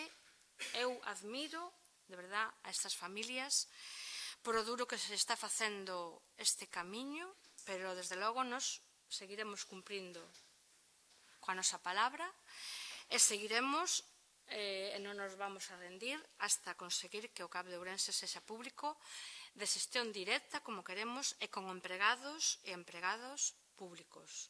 E como xa dixemos outro día, xa vai sendo hora de que o Partido Popular cumpra con Ourense con moitas cousas que non está cumprindo. Non sei o que van votar aquí, pero, dende logo, asinaron unha cousa que agora están incumprindo. E tamén relacionado con temas que saíron en prensa bastante escabrosos, como digo, a todos nos toca de vez en cando e por iso digo que non se deberían utilizar esas noticias para empañar esta que é moi necesaria para esas familias. Grazas. Moi ben, moitas grazas. Bueno, en referencia a esta cuestión, vamos a ver, hai varios temas a tocar. En primeiro lugar, dicías o de cumprir coa provincia e demais. Evidentemente, o primeiro paso para cumprir coa provincia foi a construción do centro, porque saben que, dicíano antes, é unha carencia importante que tiña a provincia de Ourense, que non tiña un centro destas características para persoas con discapacidade. Ben, dentro disto é certo que se defendeu en moitas ocasións a xestión en diferentes administracións, a xestión pública directa. Hai que aclarar unha serie de cuestións. A xestión vai a ser pública, é dicir, o funcionamento do centro vai a ser público no sentido que vai a formar parte do circuito público de centros da Xunta, o acceso vai a través das listas públicas da Xunta, etc. etc. O que vai a ser prestado por unha entidade social sin ánimo de lucro é a xestión directa do persoal, vale? Non o funcionamento do centro. Entonces, son cuestións que podemos estar de acordo ou en desacordo, pero que é bo que queden reflexadas no debate. Entón, nese sentido, tamén hai que dicir que estamos a falar dun contrato cunha entidade coa que resulte adxudicataria da licitación, unha entidade social sin ánimo de lucro, dunha duración cuns pliegos enormemente garantistas e cunha duración, creo que son, se non me equivoco, de 2 anos, prorrogable por 1, que iso non implica que non poida optarse posteriormente por outra fórmula en caso de ver que esa fórmula non é adecuada para a xestión do centro. É dicir, que non... Hai varias cuestións que deben quedar claras. En primeiro lugar, a xestión indirecta nunca vai a ser prestada por unha sociedade con ánimo de lucro, sino que nos propios pliegos contemplan que só poden acceder a ese concurso entidades sociais sin ánimo de lucro, que eu creo que tamén é importante facer unha aposta polas economías, polas empresas de economía do terceiro sector, as empresas de economía social, porque é unha maneira tamén de apostar e traballar pola inclusión. Pero, en definitiva, e por non desvirtuar, isto é unha cuestión, unha decisión que toma a Xunta, que ten que tomar a Xunta, porque a entidade, ou neste caso a administración, da cual depende este centro e da cual vai a depender, porque xa digo, o carácter público do centro non está en dúbida, o centro vai a ser un centro público. Evidentemente, o personal vai estar a través dunha xestión indirecta, pero xa digo, o acceso e todo o demais vai a ser como a calquera outro centro público da rede pública de centros da Xunta de Galicia. Entón, tendo todo isto en conta, tendo todo isto en conta, nos o que vamos a facer, en este caso e nesta moción, vamos a votar en contra por unha cuestión, porque entendemos que a administración, neste caso a Xunta de Galicia, a administración que ten que tomar a decisión ao respecto da xestión do centro, evidentemente valora todas as diferentes posibilidades e entende que en este momento a mellor posibilidade para a xestión do centro é esta xestión a través dunha entidade de economía social sin ánimo de lucro. E nós non temos por que pensar o contrario, porque tampouco desconfiamos da capacidade que ten unha entidade social sin ánimo de lucro para prestar un servicio estas características. Que é o que entendemos que é o mellor para esta provincia e o que é unha moi boa noticia para esta provincia? Que vai a ter en funcionamento un servizo do que hasta agora carecía. E nos creemos que eso hai que poñelo en valor e é algo a destacar. Polo tanto, eu pola nosa parte pouco máis teño que dicir, e o noso voto á moción vai ser en contra. Gracias. Quenda para Ribeiro en Común.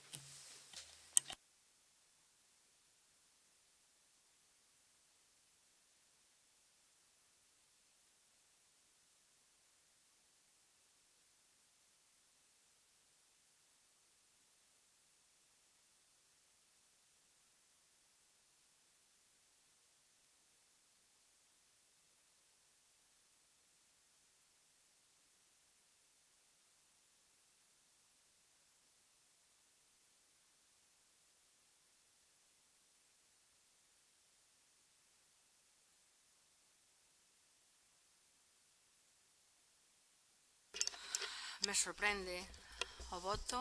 Bueno, non me sorprende, pero pensei que non iba a ser así. Non me sorprende, pero pensei que iba a ser de outra maneira.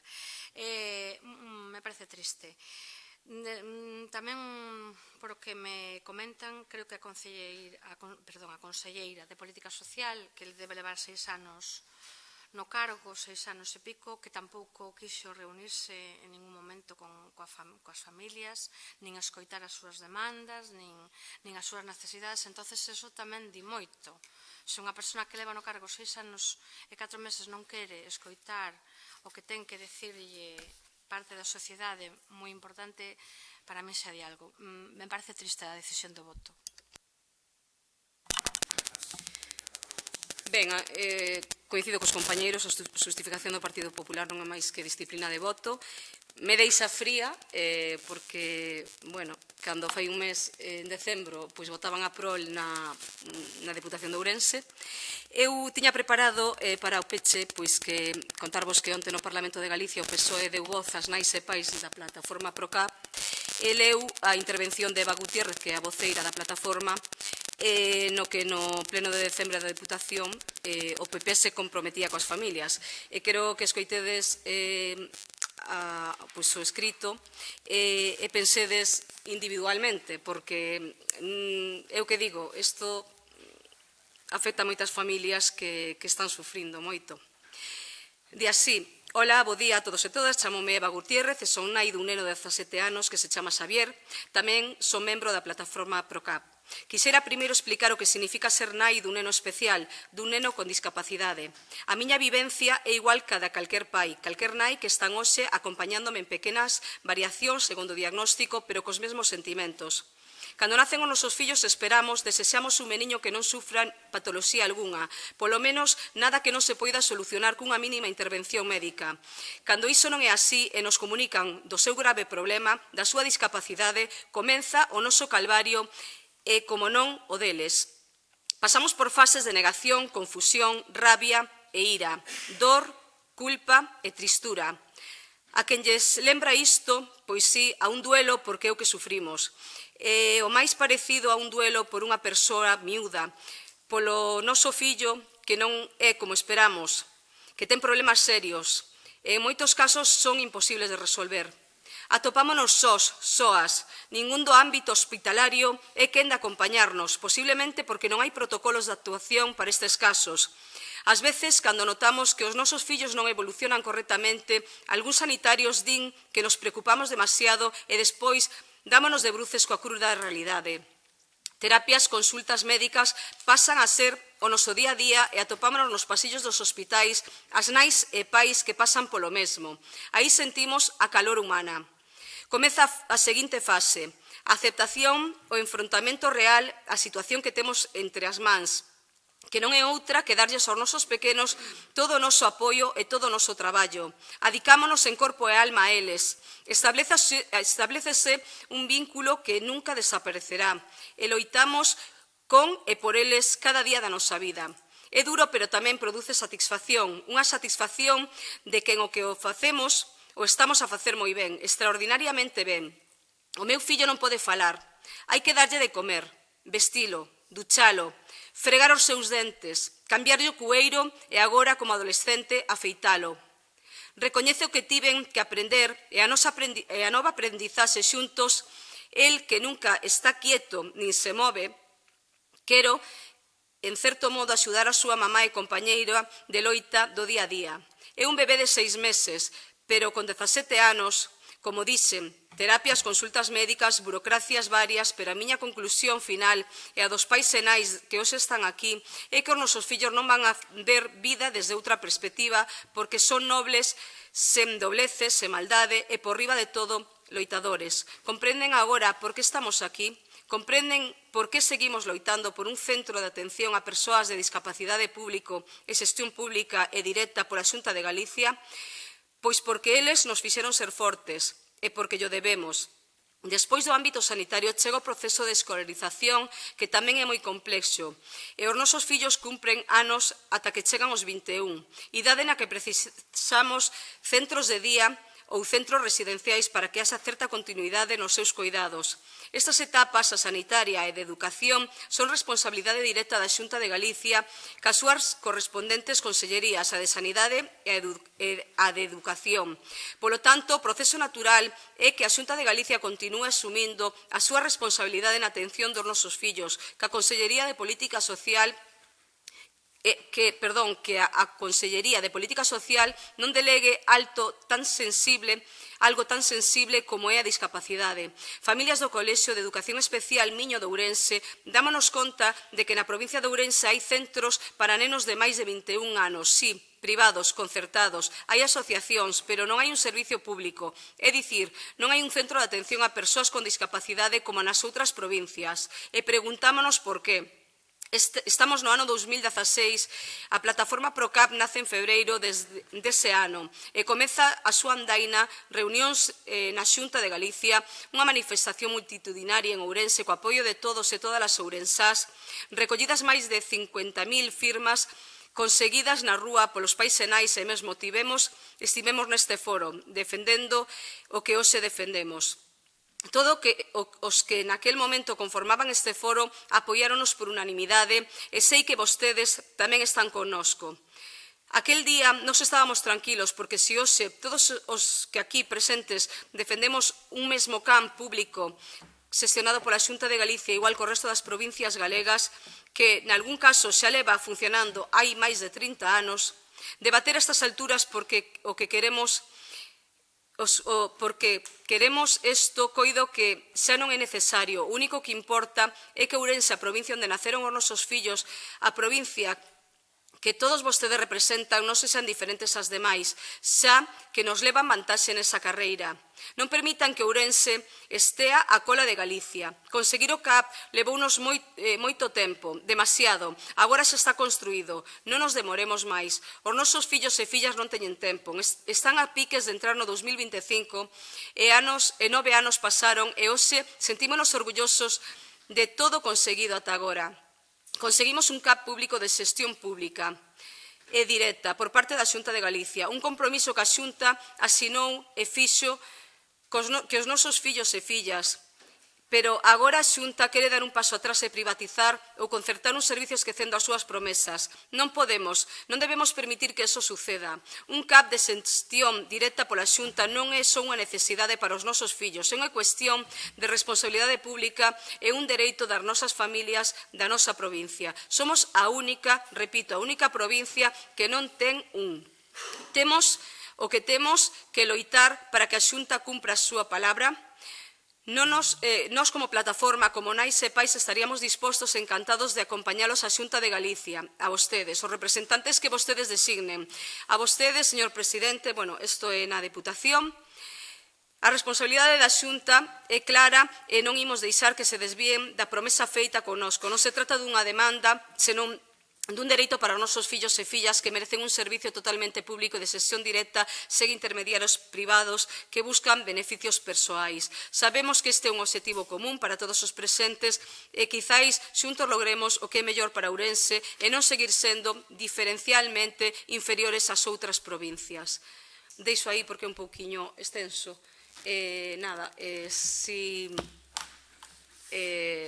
O vosso voto xa foi xustificado, pero agardo que os compoñentes do Partido Popular pensen individualmente e non como marca política. Grazas. Moi ben, moitas grazas. Pasamos á votación. Votos a favor da proposta. Votos en contra. Queda rexeitada, polo tanto. Pasamos ao seguinte punto, que é a moción do PSOE para a organización dun acto de conmemoración do centenario da incorporación de San Cristóbal de Rego de Igón a Ribadavia.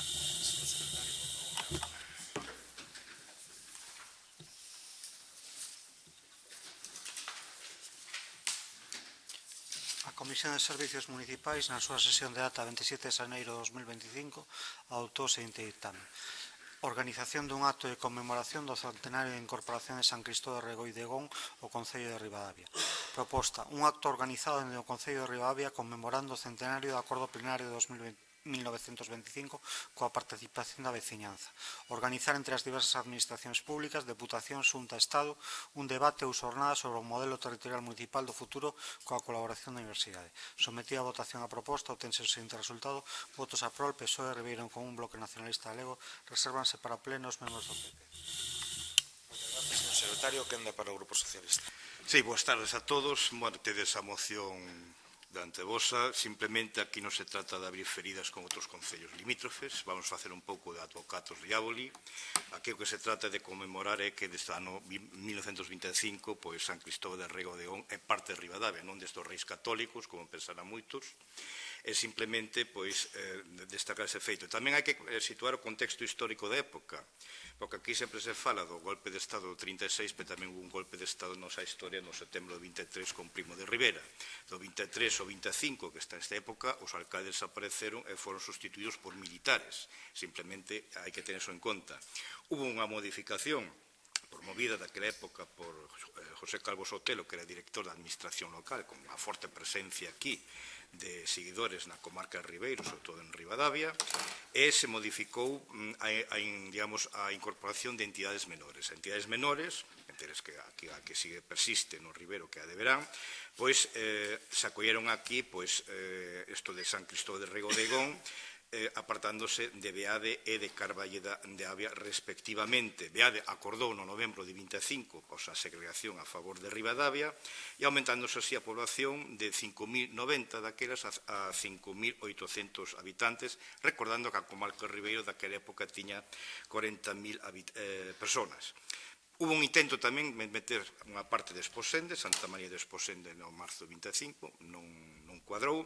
Despois, posteriormente, no 47, incorporouse Presigueiro a Granxa do Teiro a Ribadavia, que era de Melón, defendendo, digamos, esa segregación o cura Basilio Álvarez nas Cortes do 11 de marzo do 34, e hai que tamén aquí lembrar, facéndolo de Tocados Diablo, porque seguro que Brais vai, digamos, recordarme esa instancia, que pode dicir, bueno, poden molestarse Beade e Carballeda. Xa tuvemos un conflicto hace un par de anos, gobernando nós entre o noso Consello de Facenda de San Cristóbal e o alcalde de Carballeda de Avia, por os lindes, que fronteiras había aí. Hai que lembrar aos dos concellos que cando se constituíron os concellos despois do trienio liberal que falastes naquela época, en 1858 Ribadavia cedeu terrenos, háblese de San Esteban de Nova, Sá e Villariño, a Carballeda de Avia.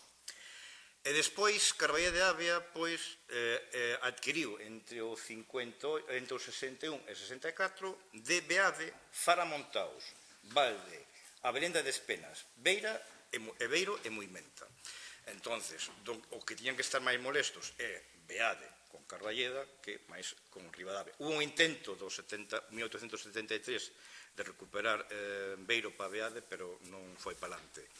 No 56, hubo intento tamén dos veciños de Barcia, que pediron expresamente incorporarse a Ribadavia porque quedaba máis preto os servicios, o comercio, a atención que van, o médico, etc., pero naquela época as autoridades franquistas diciron que non, porque senón Melón perdería estatus e población.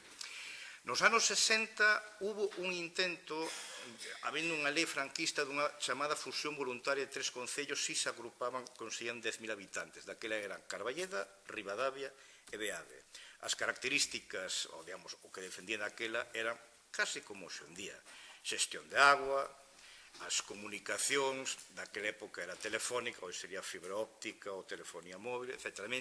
Infraestructuras de camiños, comunicacións, mellorar o transporte público, xa había queixa que autobuses e trenes non satisfacían a demanda. Entonces, desa época, seguimos arrastrando certas deficiencias infraestructurales. O que propoñemos é, digamos, en facer un acto sinxelo que participaba en Financer. Invitamos, por suposto, os alcaldes de Beade e Carballeda, seguramente que non se van mosquear por esa invitación, pero que intentamos impulsar é que queremos no futuro para a administración municipal, sea na comarca do Ribeiro, na provincia de Ourense e en Galicia en xeral. É viable manter concellos tan pequenos? Hai unha fórmula. A fusión voluntaria, si, se acolleron 2. En outros países do entorno, que eu coñezo bastante ben, en Dinamarca foi por mano militar. O sea, todos os concellos inferiores a 5.000 euros desaparecen por orden de arriba. Suiza, curiosamente, teñen unhas leis que establecen se un ou 2 concellos limítrofes non son viables económicamente por un largo tempo, se incorporan forzosamente o concello que teña a economía máis saneada. Unha forma mellor a estudiar, pero, bueno, esos son, digamos, fórmulas por futuro. Entonces, por miña parte, organizar entre as diversas administracións públicas que están aquí implicadas, que sería a Diputación, que xestiona, digamos, fondos provinciais, a Xunta, que ten unha Dirección Xeral de Administración Local, e o propio Estado, que, bueno, podían reformar no futuro a bases de lei de réxime local, porque a que temos actualmente a lei de bases de réxime local é para unha época que non está agora vixente. Unha época de fax, unha época de correos, telégrafos, etc. Xa estamos digitalizados, estamos con telefonía móvil, etc.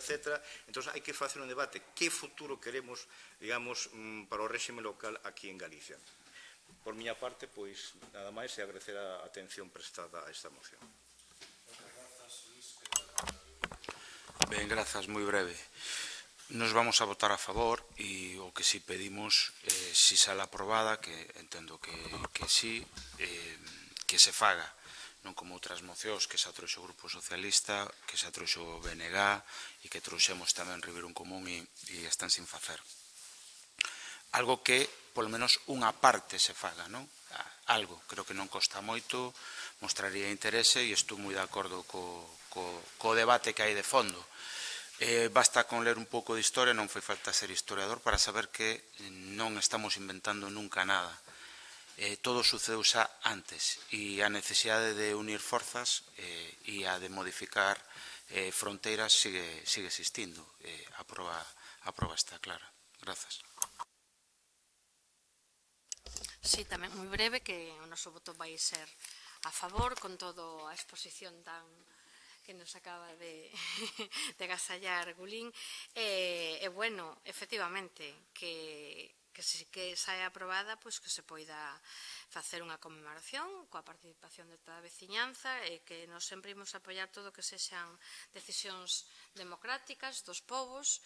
E, bueno, no de unir e falar organizar diversas administracións públicas para falar, iso seguramente será máis complicado, porque cada un vai defender o seu, pero, bueno, sí que é verdade que agora mesmo no Ribeiro hai concellos moi pequenos, con moi poucos habitantes, e que a tendencia non é a ganar poboación, senón todo o contrario. Oxalá fora en todos os concellos para arriba, que poideran gañar poboación e moitas cousas máis que eso tamén é importante. Grazas.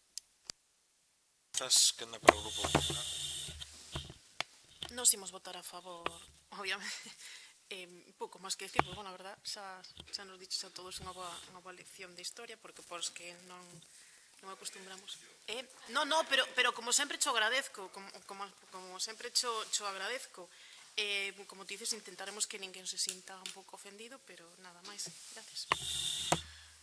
Quenda de peche, Luís. Sí, aquí, como xa continuando, aquí non se trata de abrir feridas con outros concellos, incluso falaré personalmente cos alcaldes se é necesario, que a mellor algúns da historia do seu povo non estarán moi documentados. Pero, bueno, esa é a intención, simplemente, porque sempre me atopo na rúa con xente que, bueno, pois descoñecen a historia de Ribadavia. A mí había que facer unha labor tamén no instituto, pois pensar que, bueno, San Cristóbal e Presigueiro, que están aí, non están destos reis católicos nestas guerras napoleónicas, se foron incorporando pouco a pouco, por unhas circunstancias históricas da época, había que explicar. Algo que aquí me chama moita atención, que se fala, necesariamente hai que falar da época franquista, pero a dictadura de Primo de Rivera se pasa así un pouco por encima. Este ano estamos en centenario, do 23 hasta o ano 30, que estuvo Primo de Rivera, pois está falando moi pouco o que consistiu, o que aportou, que significancia tuvo por o Ribeiro. Aquí había moita xente metida na política, apoiando o general, apoiando a José Calvo Sotelo, que despois foi diputado por Carballiño, etc. Hai un diario dun alcalde, Manuel Meruendo no Formoso, que se podía editar e publicar, onde se ve as vicitudes da época. Incluso o que é hoxe en día moi normal nos partidos políticos, as liortas internas, o egos, etc., da Unión Patriótica, que non se aclaraban, os favores que pedían, etc., que nos dan cumprido, o caciquismo, o enchufismo. Entón, é unha época moi interesante, que está incluso aquí no archivo do Museo Etnográfico de Ribadavia, a correspondencia de Manuel Merenda Farmoso, incluso no archivo de Pontevedra se pode ver moitas cartas de entre Xosé Calvo Sotelo coa comarca do Ribeiro, que sería, digamos, interesante no futuro organizar mellor unhas xornadas históricas nese ámbito. Sin máis, agradecer a vosa opinión a esta moción e, bueno, siga usted con Souto.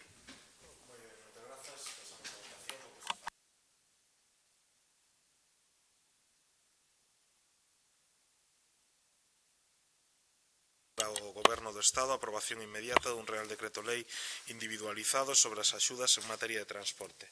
Señor secretario. A Comisión Especial de Contas, en sesión de 27 de xaneiro de 2025, adoptou o seguinte dictamen: solicitar ao Goberno do Estado a aprobación urxente dun Real Decreto Lei individualizado que garanta as axudas, descontos e bonificacións en materia de transporte que se fagan novamente efectivas con carácter inmediato. Sometida a votación a proposta, obtense o seguinte resultado: votos a prol do Bloque Nacionalista Galego, resérvase para o Pleno PP, PSOE e Ribeiro en Común. Bueno, pois evidentemente esta moción decae porque mira, que solicitábamos que fora urxente e foi urxente. Realmente, do cal nos alegramos moitísimo porque neste decreto, como xa dixemos, iba un escudo social moi importante, non só as axudas para a bonificación de transporte, senón outras que tamén nos parecían importantes, como era a revalorización das pensións, que se falaron no seu momento. Digamos que enfocámonos un pouco no transporte porque o BNG xa ten presentado varias mocións relacionadas co transporte en liñas de autobuses que van desaparecendo, en liñas de trens que van desaparecendo e que ao final nos estamos quedando sin transporte, sobre todo as zonas rurales como son as nosas, que non temos quen nos acerque a Ourense casi. Ahora parece que o que prima é Madrid, conexión con todas as partes, pero Ribadavia Ourense, ou Carballiño Ourense, outras, entonces, ou Vigo mesmo, sí, ou Vigo mesmo. Hai xente que ten que ir a Vigo un día e volver casi o día seguinte, entonces viña un pouco orientada tamén neste sentido, e se non temos tampouco un transporte público onde poidamos utilizar esos bonos que se dicen, pois seguiremos estando marxinados, e nós non queremos quedar marxinados.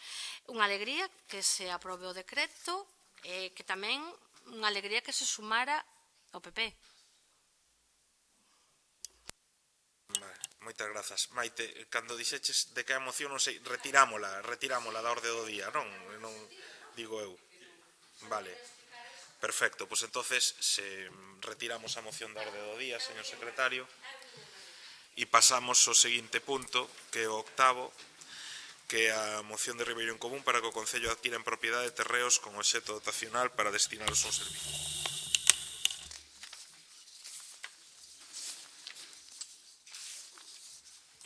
A Comisión Especial de Contas, na súa sesión de 27 de xaneiro de 2025, adoptou o seguinte ditame: que o Concello de Ribadavia adquira este solar do barrio de San Lázaro en propiedade para destinalo a un servizo de ben público como a nova residencia de maiores, vivendas públicas ou outras iniciativas en beneficio da nosa sociedade, e que en consecuencia se cree unha partida a tal efecto nos vindeiros orzamentos 2025. Sometida a votación a proposta, obtense o seguinte resultado: votos a prol, Ribeiro en Común, resérvase para o Pleno os membros de PP, PSOE e Bloque Nacionalista Galego. Moitas gracias, señor secretario. Quenda para Ribeiro en Común. Ben, unha pena que non este Nacho, porque quería facer un apercibimento e quería non tampouco enturbiar nin non falar das mocións que presentaban os demais grupos. Vou a ser moi breve. O digo porque o apuntei e me gustaría que o secretario recoller en ata que Ribeiro en Común polo menos se queixa das formas da intervención do alcalde no punto 4. E me explico. Se dixo por parte do alcalde que aquí levan aguantando un chorreo descomunal. Eu creo que debería retirar esa expresión, a dixo dúas veces, ou aclarar, porque deduzco que por nós non pode ser. En todo caso, aclarar a que se refire e a quen se refire, pero a nós nos parece, sin darnos por aludido, nos parece unha falta de respeto pleno e os grupos que interveñen. En todo caso, recordo unha cousa importante, e que para min é sustancial, que hai unha ordenanza e unha normativa de regulamento do Pleno. E o alcalde quen dirixe o Pleno. E non pode intervir e cronometrar o tempo. Pero que non pode valorar, nin cualificar, nin descualificar as intervencións dos demais portavoces e grupos. E despois, xa non entro na intervención maniquea e demagóxica del bien e del mal, os outros gobernos todos, desde desde o século pasado aos deste século XXI. Todos facémolo para mellorar a vida dos nosos veciños. Nos tamén, o anterior goberno tamén, e os outros tamén o facían por iso. Pero, a pesar diso, de que todos o facemos para mellorar a vida dos nosos veciños, desde que nos levantamos ao que nos deitábamos, os outros gobernos tamén o facíamos, eso se sobreentende, tiñamos que aguantar na prensa e nas redes acusacións tales como goberno trilero, este é un goberno trilero, o peor da política, etc. Por non falar de que un hotel que está a punto de acabarse se nos acusou de que malvendíamos, outro exemplo máis, malvendíamos o patrimonio municipal. Ben, pois falando de patrimonio municipal, a moción de Ribeiro en Común, entre outras, dito isto, e sin menoscabar o que quero decir,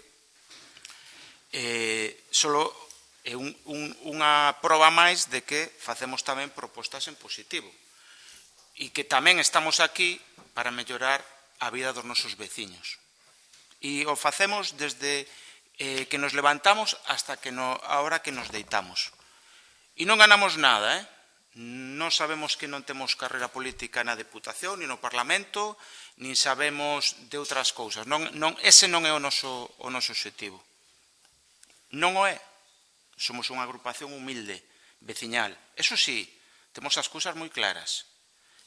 E poñemos en riba da mesa do goberno que hai unha propiedade que se vende, sabemos do déficit de solo dotacional e para destinalo a cuestións públicas que ten o Concello, que é inexistente, e da pouca que ten vai haber problemática, eu creo, para destinala aos terreos do campo da feira. Bueno, eu creo que isto nun portal inmobiliario está a 150.000 euros, son casi 5.000 metros cuadrados, solar, urbanizable, e creo que hai capacidade por parte deste goberno de facer ese desembolso. Mais si cabe, cando hai un compromiso da Xunta de Galicia para facer e invertir en Ribadavia, isto a nós é o que se nos di, para invertir en Ribadavia.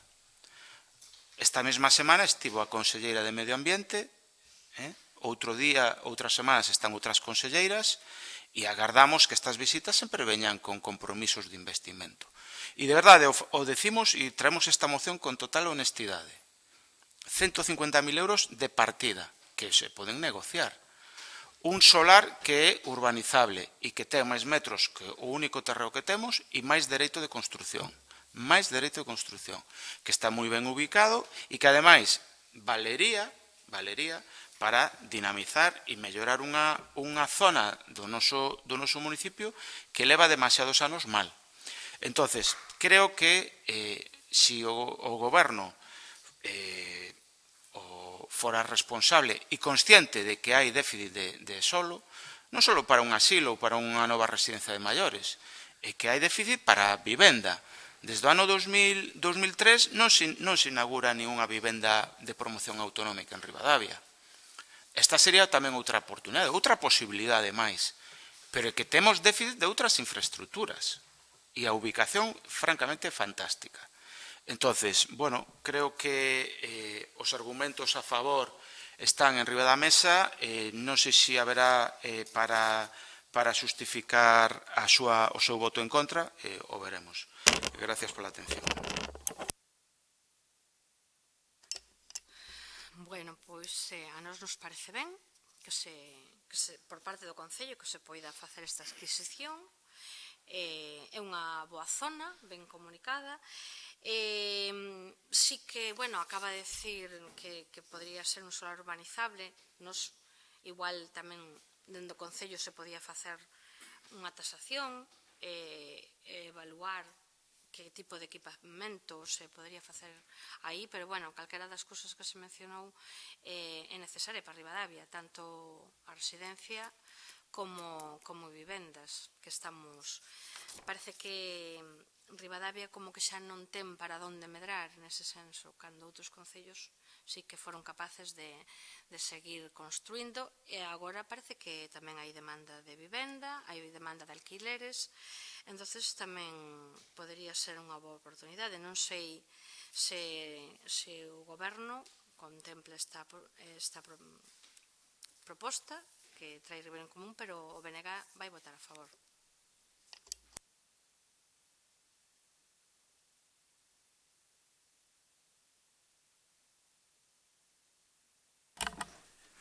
Eu, nada, non estaba antes, pero me anotaron os compañeros o que dixeches que se estuvera eu a quen se refería. A min, a verdade, sinceramente, a min que digan o do chorreo ou que votamos non sei que, dame un pouco igual, porque a min o que me importa xa é as formas. Digo as formas a hora de tratar a institución. Entonces, sei que non van a retirar, tampouco é unha cuestión que tal. Eu aquí aguantei moitas horas de outras cousas, e con unha demagoxia total do Partido Popular, ou sei que tampouco vou a ser ahora aquí quen diga que evaluar se son chorreos ou non, ou se tal. A verdade é que o que me importa a min é a forma de actuar. Mais alá de eso, me explico. Comparto contigo a sensación que tes, porque non houve faltas de respeto ni nada que se lle supoña, entonces podemos votar máis ou menos tempo, pero sí que vou dicir unha cousa. O Partido Popular, si pensa que os plenos son tan extensos e quere regular, ten unha maioría absolutísima para facer as cousas. Hai que ter valentía. Vostede pode coller e limitar os debates, pode limitar as mocións, pode facer cousas que, por certo, eu plantexei como alcalde, acórdase, e vostede non quixo, cando era oposición. Entonces, ella sí, por iso non é unha cuestión de pedir, non, é que me riñó, non, é que volvemos ao de antes. Coherencia. E a coherencia se mantén andando. E vostede non a ten. Entón, ese é o problema. Chorreos, bueno, sí, chame o que queira. Eu, dende logo, creo que non lle faltamos a respeto a ninguén.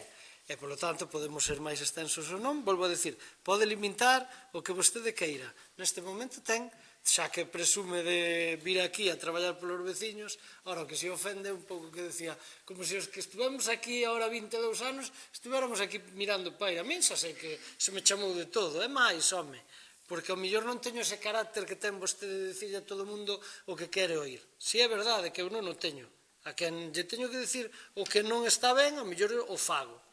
Pero hai unha cousa, desde a mañá a noite, e agora centrándonos nesto, traballando por este concello. Por certo, con moitas menos motivacións, ao mellor, de todo tipo. Poderíamos haber feito outras cousas, estar noutros lugares.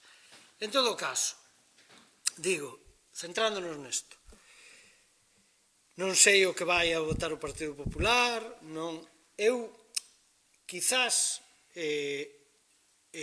o único que podíamos ao mellor estar non en desacordo, porque as cousas se poden sempre chegar a acordos cando nadie ten a verdade absoluta, non? Pero nós, evidentemente, por ser coherentes, seguimos mantendo, por certo, hoxe falando cunha persona próxima ao Partido Popular, me decía que non teña nada que ver con política ni nada, me decía, eu creo que ademais de xeito de boa fe, me decía que o tema de abordar o ambulatorio no seu lugar que a propia Xunta nos pediu e para o que compramos terrenos, porque aquí todo o mundo ahora se olvida que o gasto que fixo o Concello. E temos unha agrupación de parcelas de carácter público ou así estaban contempladas e que habría que cambiar ahora se se quixera facer outra cousa, pero quero dicir, nós seguimos mantendo que o centro de saúde, por exemplo, ten que ao mellor plantexarse onde se plantexaba. Tamén creemos que o centro de maiores e demais pois ten que ser onde se plantexa e onde se plantexaba. Pero xa volvo a dicir, esa é unha cuestión que me imagino que Ribeiro en Común, me imagino que Brais plantexou opcións como posibles alternativas para facer. Tamén fala de outras cousas. Tamén pode ser, pois evidentemente, vivenda pública que boa falta nos fai neste concello, porque xa teño dito outras veces, eu me quedei abrallado de que moita xente che ven a preguntar onde hai pisos de alquiler e demais. Alquiler, digo, habitual, enténdase. Do outro vamos sobrados, e vámoslo deixar aí. Vamos sobrados. Bueno, pero eu creo que sería unha cuestión, ao mellor por prioridades e porque as outras demandas son importantísimas, pero si poden ter lugar, pois sí que sería. Pero, dito isto, o que se plantexa, a mí me parece, é máis, teño que reconocer unha cousa. Eu non sabía, e neso hai que darlle o mérito a quen o ten, que neste caso é Ribeiro en Común, por traer a proposta. Eu non sabía, coñecía, e son coñecedor desa parcela, coñezo as persoas propietarias porque algunhas tiñan vinculacións con este concello, e, polo tanto, sei desa parcela, e se falou moitísimas veces no concello, por moitos motivos que ahora non veñen ao caso, pero se falou moitas veces, e por iso recoñezo que eu era descoñecedor de que se vendía.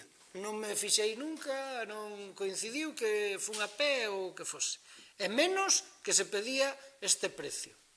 Xo digo claramente, e o digo porque eu me encarguei personalmente de xestionar outro. Por iso digo que aquí xa se fixo deste tipo de cuestións. Xa se fixeron operacións deste tipo. A nadie se lle escapa que foi un goberno bipartito quen comprou o campo da festa dos veciños de Francelos. E por bastante máis cartos naquel momento que o que costa isto. E era unha lei de oferta e demanda e, polo tanto, o Concello creía que era o que tiña que facer e o fixo.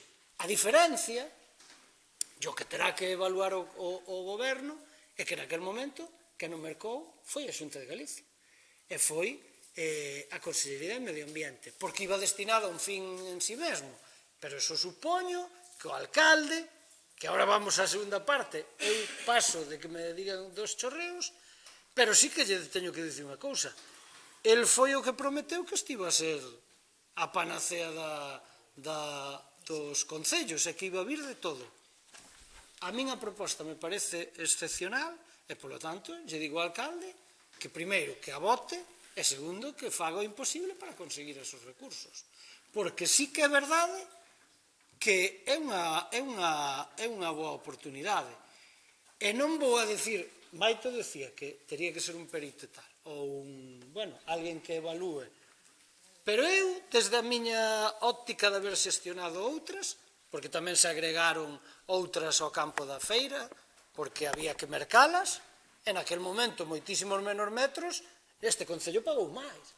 Quero dicir, non me acordo ahora, pero máis. E tendo en conta, ademais, que, como dice Brais, é zona urbanizable que ven recollida así no pexón. Igual que era zona urbanizable, que tamén hai que dicilo, por eso se pagou tanto, naquel momento, a zona o campo da festa de Francelos. Bueno, había que facer unha serie de agrupación, era como unha agrupación, entón implicaba outras cosas. Era un área de reparto, para ser máis concretos. Estaban a piques de compralo, por certo. Entonces, quero dicir, se non o compramos dentro do Concello, mercamos, unha inmobiliaria que anda un pouco avispada o vai a facer. Non sei exactamente ahora que alturas ten recollidas, non o recordo, baixo máis 2. Pero bueno, é unha superficie suficientemente importante para quitar rendimento por eses cartos. Así de claro, porque só hai que ver un edificio que hai ao lado, que non sei cantos pisos son, pero tal. Entonces, en definitiva, eu creo que é unha boa moción, é unha moción interesante para o Concello, e independientemente do uso que lle demos despois, eu creo que era unha oportunidade para facer un esforzo. Xa digo, se iso se fai por parte do Goberno, vai a ter o noso apoio. Xa o digo, se hai que facer unha operación de crédito, tamén nos parecería, se é posible, que non o sei, eso o descoñezo, pero tamén me parecía interesante. Por lo tanto, ten todo o noso apoio e, ademais, lle damos os parabéns neste caso a Ribeiro en Común, porque me parece, ou nos parece, que é unha boa moción, é unha cuestión importante para o Concello. Ben, moitas grazas, que na para o Grupo Popular. Sí, gracias. O noso voto vai ser a abstención, non porque non nos parezca unha boa opción, sino simplemente porque, bueno, estamos esperando determinados informes que creemos que son necesarios antes de tomar unha decisión e, bueno, simplemente por iso o noso voto vai ser a abstención, nada máis. Ben, moitas grazas, que na de peche para Ribeiro en Común. Supoño que non hai ninguna segunda quenda, entón pecho, non? Vale, grazas. Ben, alegrome que vaya a sair adiante, agradecer a quen votou a favor e agardar e desexarlle ao Goberno que o execute, é dicir, o procedimento administrativo está claro, evidentemente hai que facer uns trámites administrativos, se se quere poñer como solo dotacional, poden ser uns poucos meses, en todo caso, se se comeza o antes posible, antes de que acabe o ano estaría, para poñelo como zona dotacional. Para adquisición e compra pode ser inmediato, unha vez se compre, digo, se aprobe o orzamento. E isto creo que é o sustancial. O poñemos no acordo, no único acordo, que o poñemos de forma aberta, como dixo Nacho, efectivamente o poñemos de forma aberta para aberta a todos os grupos. Nos temos claro que aí sería o idóneo para a nova residencia e non no campo da feira. Eso sí, hai que recordar que aínda en 2022, no anterior goberno de esquerdas, está aprobado e está feito un anteproxecto que é importante, digo porque que despois se venderán as cousas como se venderán, pero é importante salientar que hai un proxecto do anterior goberno para novo asilo. Mellor dito, non do anterior goberno, no anterior mandato, para o novo asilo, na horta de Santo Domingo. Iso é así. Entón, hai un traballo xa feito. Aínda así, nos seguimos defendendo que debe ser aí, porque é un edificio que estaría cara a zona de Rúa Otero Pedrallo, non cara á igrexa, nin ao Vic. En todo caso, sabemos todos como está urbanizado Orchales daquela maneira e creo que este tipo de edificios quedaría ben acoplado. En todo caso, tamén nos parece propicio, e incluso para os residentes, os futuros residentes, creemos que está moi ben a zona de San Lázaro. E sea para eso, por eso deixamos aberto, para que sea máis aceptable por todos os grupos, non só por Ribeiro en Común, sesa para vivendas ou sesa para outro tipo de infraestructuras que o Concello aínda as ten que facer, evidentemente creemos que é unha compra boa. Agardemos que non só salga aprobada a moción, sino que se leva a cabo. Estaremos evidentemente vixiantes. E a primeira proba vai a ser nos orzamentos 2025. Aí se vai a ver, en febreiro, dentro de pouco, a vontade deste goberno se quere adquirir isto ou non. O digo porque o precio actual e os seus dereitos urbanísticos pode ser que como pasou co Muiño da Raíña, que o noso anterior goberno quiso facerse con el, veña un particular e o compre. E isto, eu creo que é unha pena para Ribadavia, xa que ten bastante déficit deste tipo de terreo. E por último, quero recordar que está moi ben en este casi 2 anos que levamos de legislatura, moitas cousas e estou seguro que o goberno está moi contento. Os cidadáns siguen esperando moitas das promesas E non só deste goberno, sino de cousas que se foron deixando polo camiño que están sin facer. E o novo asilo é un deles. Pero tamén o novo cementerio. Tamén o novo cementerio. Tamén o centro de día. Temos unha serie de infraestructuras que está moi ben, nos o decíamos en decembro na nosa moción, as luces están ben, pero o traballo tamén. Entonces, ou temos postos de traballo e temos mellores servicios, ou Ribadavia, de verdade, e isto é algo colectivo, non só do actual goberno, é algo colectivo, non terá futuro. Agardemos que sí, e, desde logo, por Ribeiro en Común non vai a quedar. Grazas. Moitas grazas. Pasamos á votación. Votos a favor. Votos en contra non hai. Abstencións. Queda, polo tanto, aprobada a proposta. Pasamos agora ao, se lles parece, o punto 9 e o 10º. Debatímolo de modo conxunto porque van máis ou menos sobre a mesma materia. Entón, pasamos ao debate conxunto dos puntos 9 e 10. A Comisión Especial de Contas, na súa sesión de 27 de xaneiro de 2025, adoptouse en dictamen. O Pleno do Concello de Ribadavia manifesta a súa oposición ao proxecto de parque eólico na Serra do Coto de Novelle pola gravidade dos impactos paisaxísticos, culturais, ambientais e sociais. O Concello comprométese a colaborar con entidades e colectivos en defensa do territorio para evitar a execución deste proxecto. Dase traslado este acordo á promotora do proxecto e á cidadanía de Ribadavia. Sometida a votación, obtense o seguinte resultado: votos a prol, Ribeiro en Común, Bloque Nacionalista Galego, resérvase para o Pleno, PP e PSOE. A Comisión Especial de Contas adoptou o seguinte dictamen.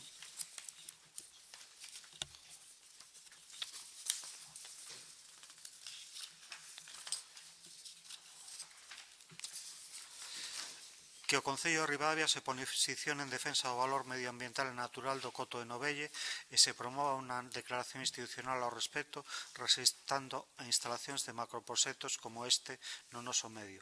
Trasladar este acordo aos Concellos do Ribeiro, Xunta, Deputación e Estado, delegacións dos Ministerios de Enerxía e Medio Ambiente.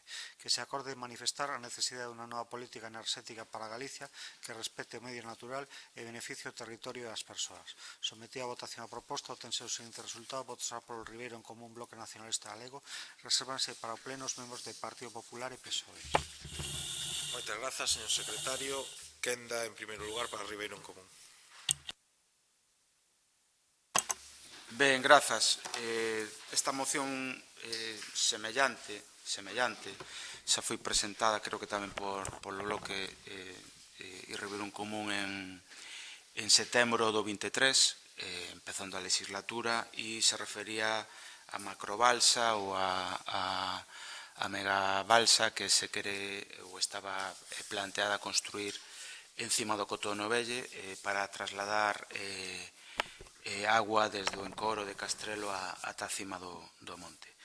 A este macroproxecto lle hai que engadir dous máis que está en alegacións, un deles hasta o 20 de febreiro, que é un macroparque tamén de eólicos, tamén no mismo monte, e un terceiro que é de fotovoltaicas.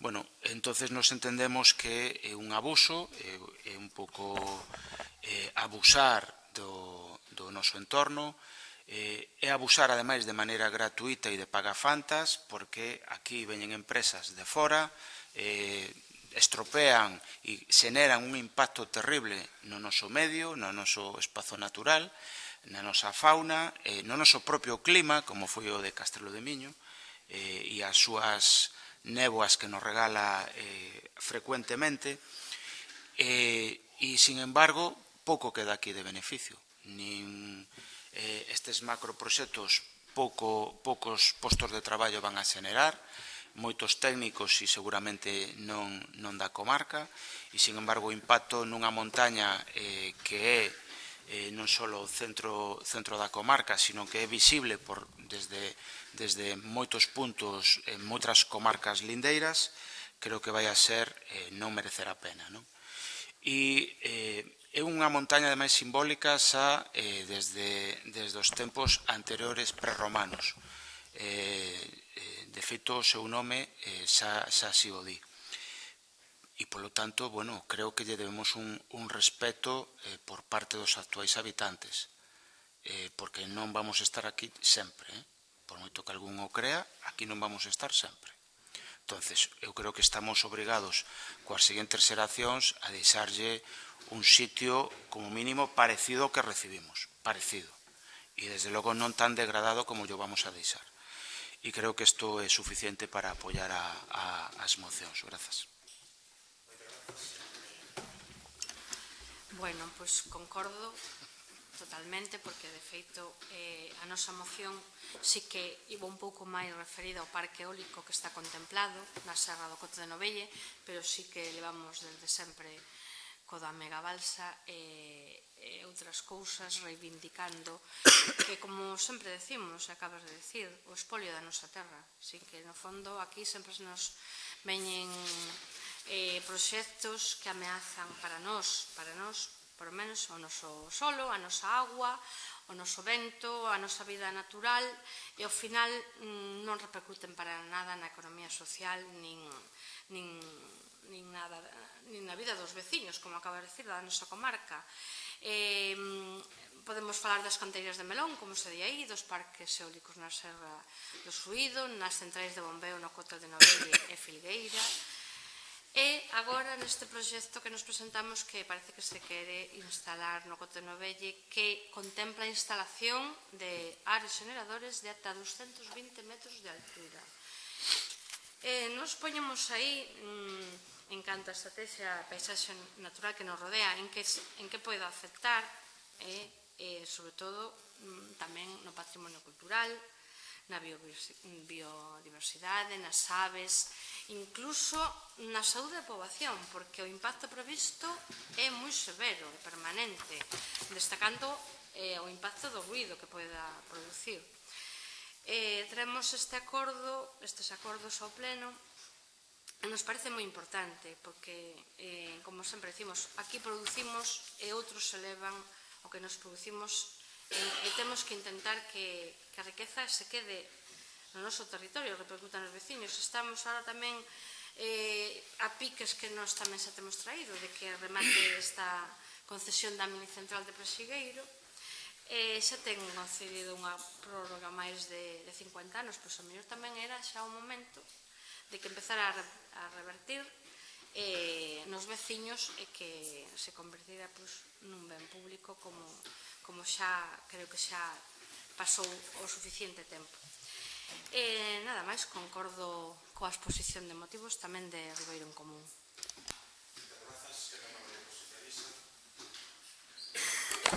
Sí, bueno, como os autores da moción os dous xa máis ou menos explicaron, eu xa teño dito noutras ocasións con estes temas, mellor dito.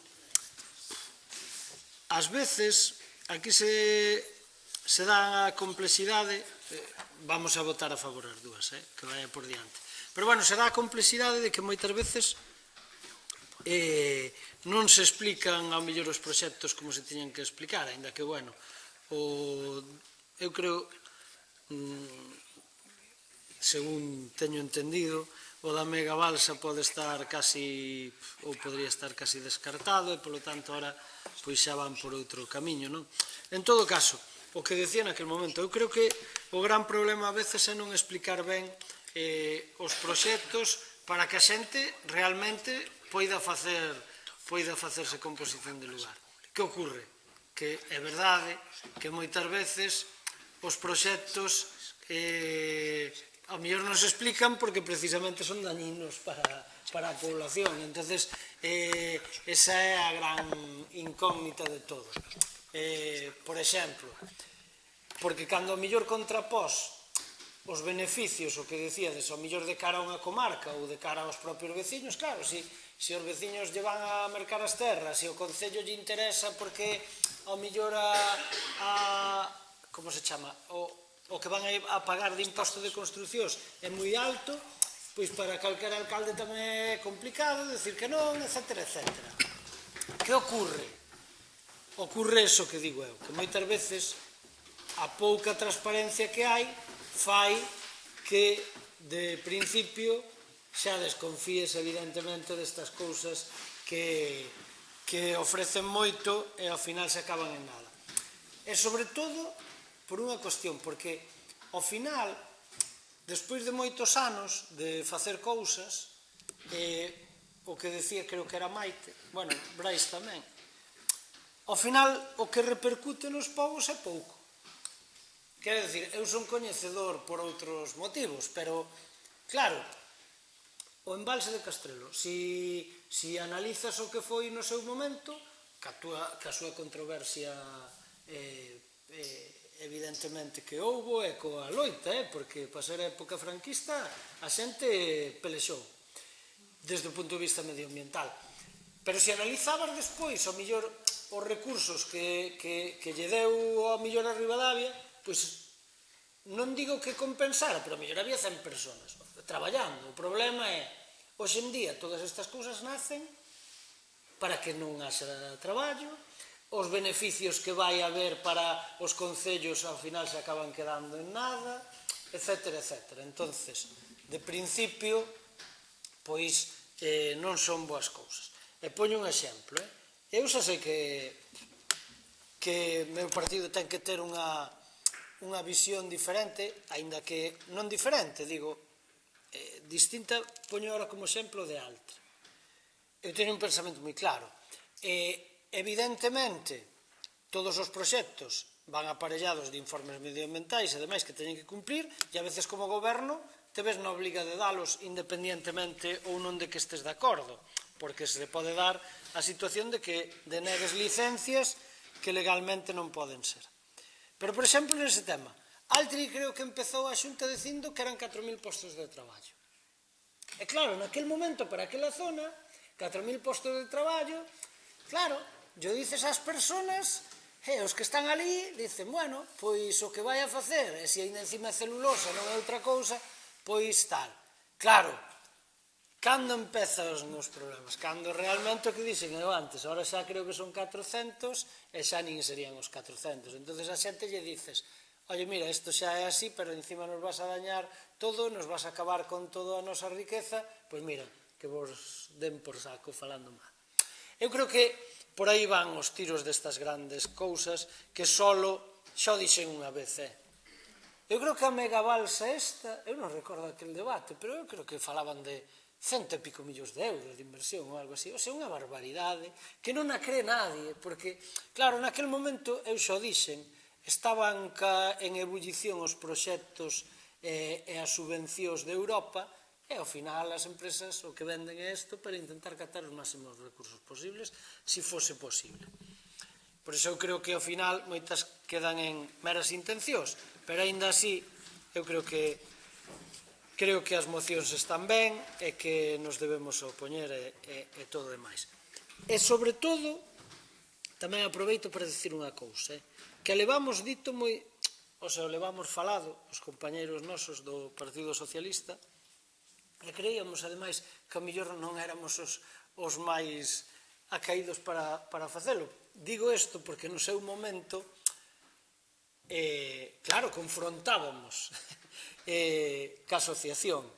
Digo que bendita foran asociacións como había no seu momento, que este ano cumple 30 anos, e xa aproveito para decir que o Partido Socialista vai no traer, por eso digo que esperaba que ao mellor o trouxeran outros grupos, que eu creo que sería unha cousa boa para este Concello recoñecer que fai 30 anos nacía unha asociación ecoloxista aquí en Ribadavia, que era Coto do Frade, que era moi importante.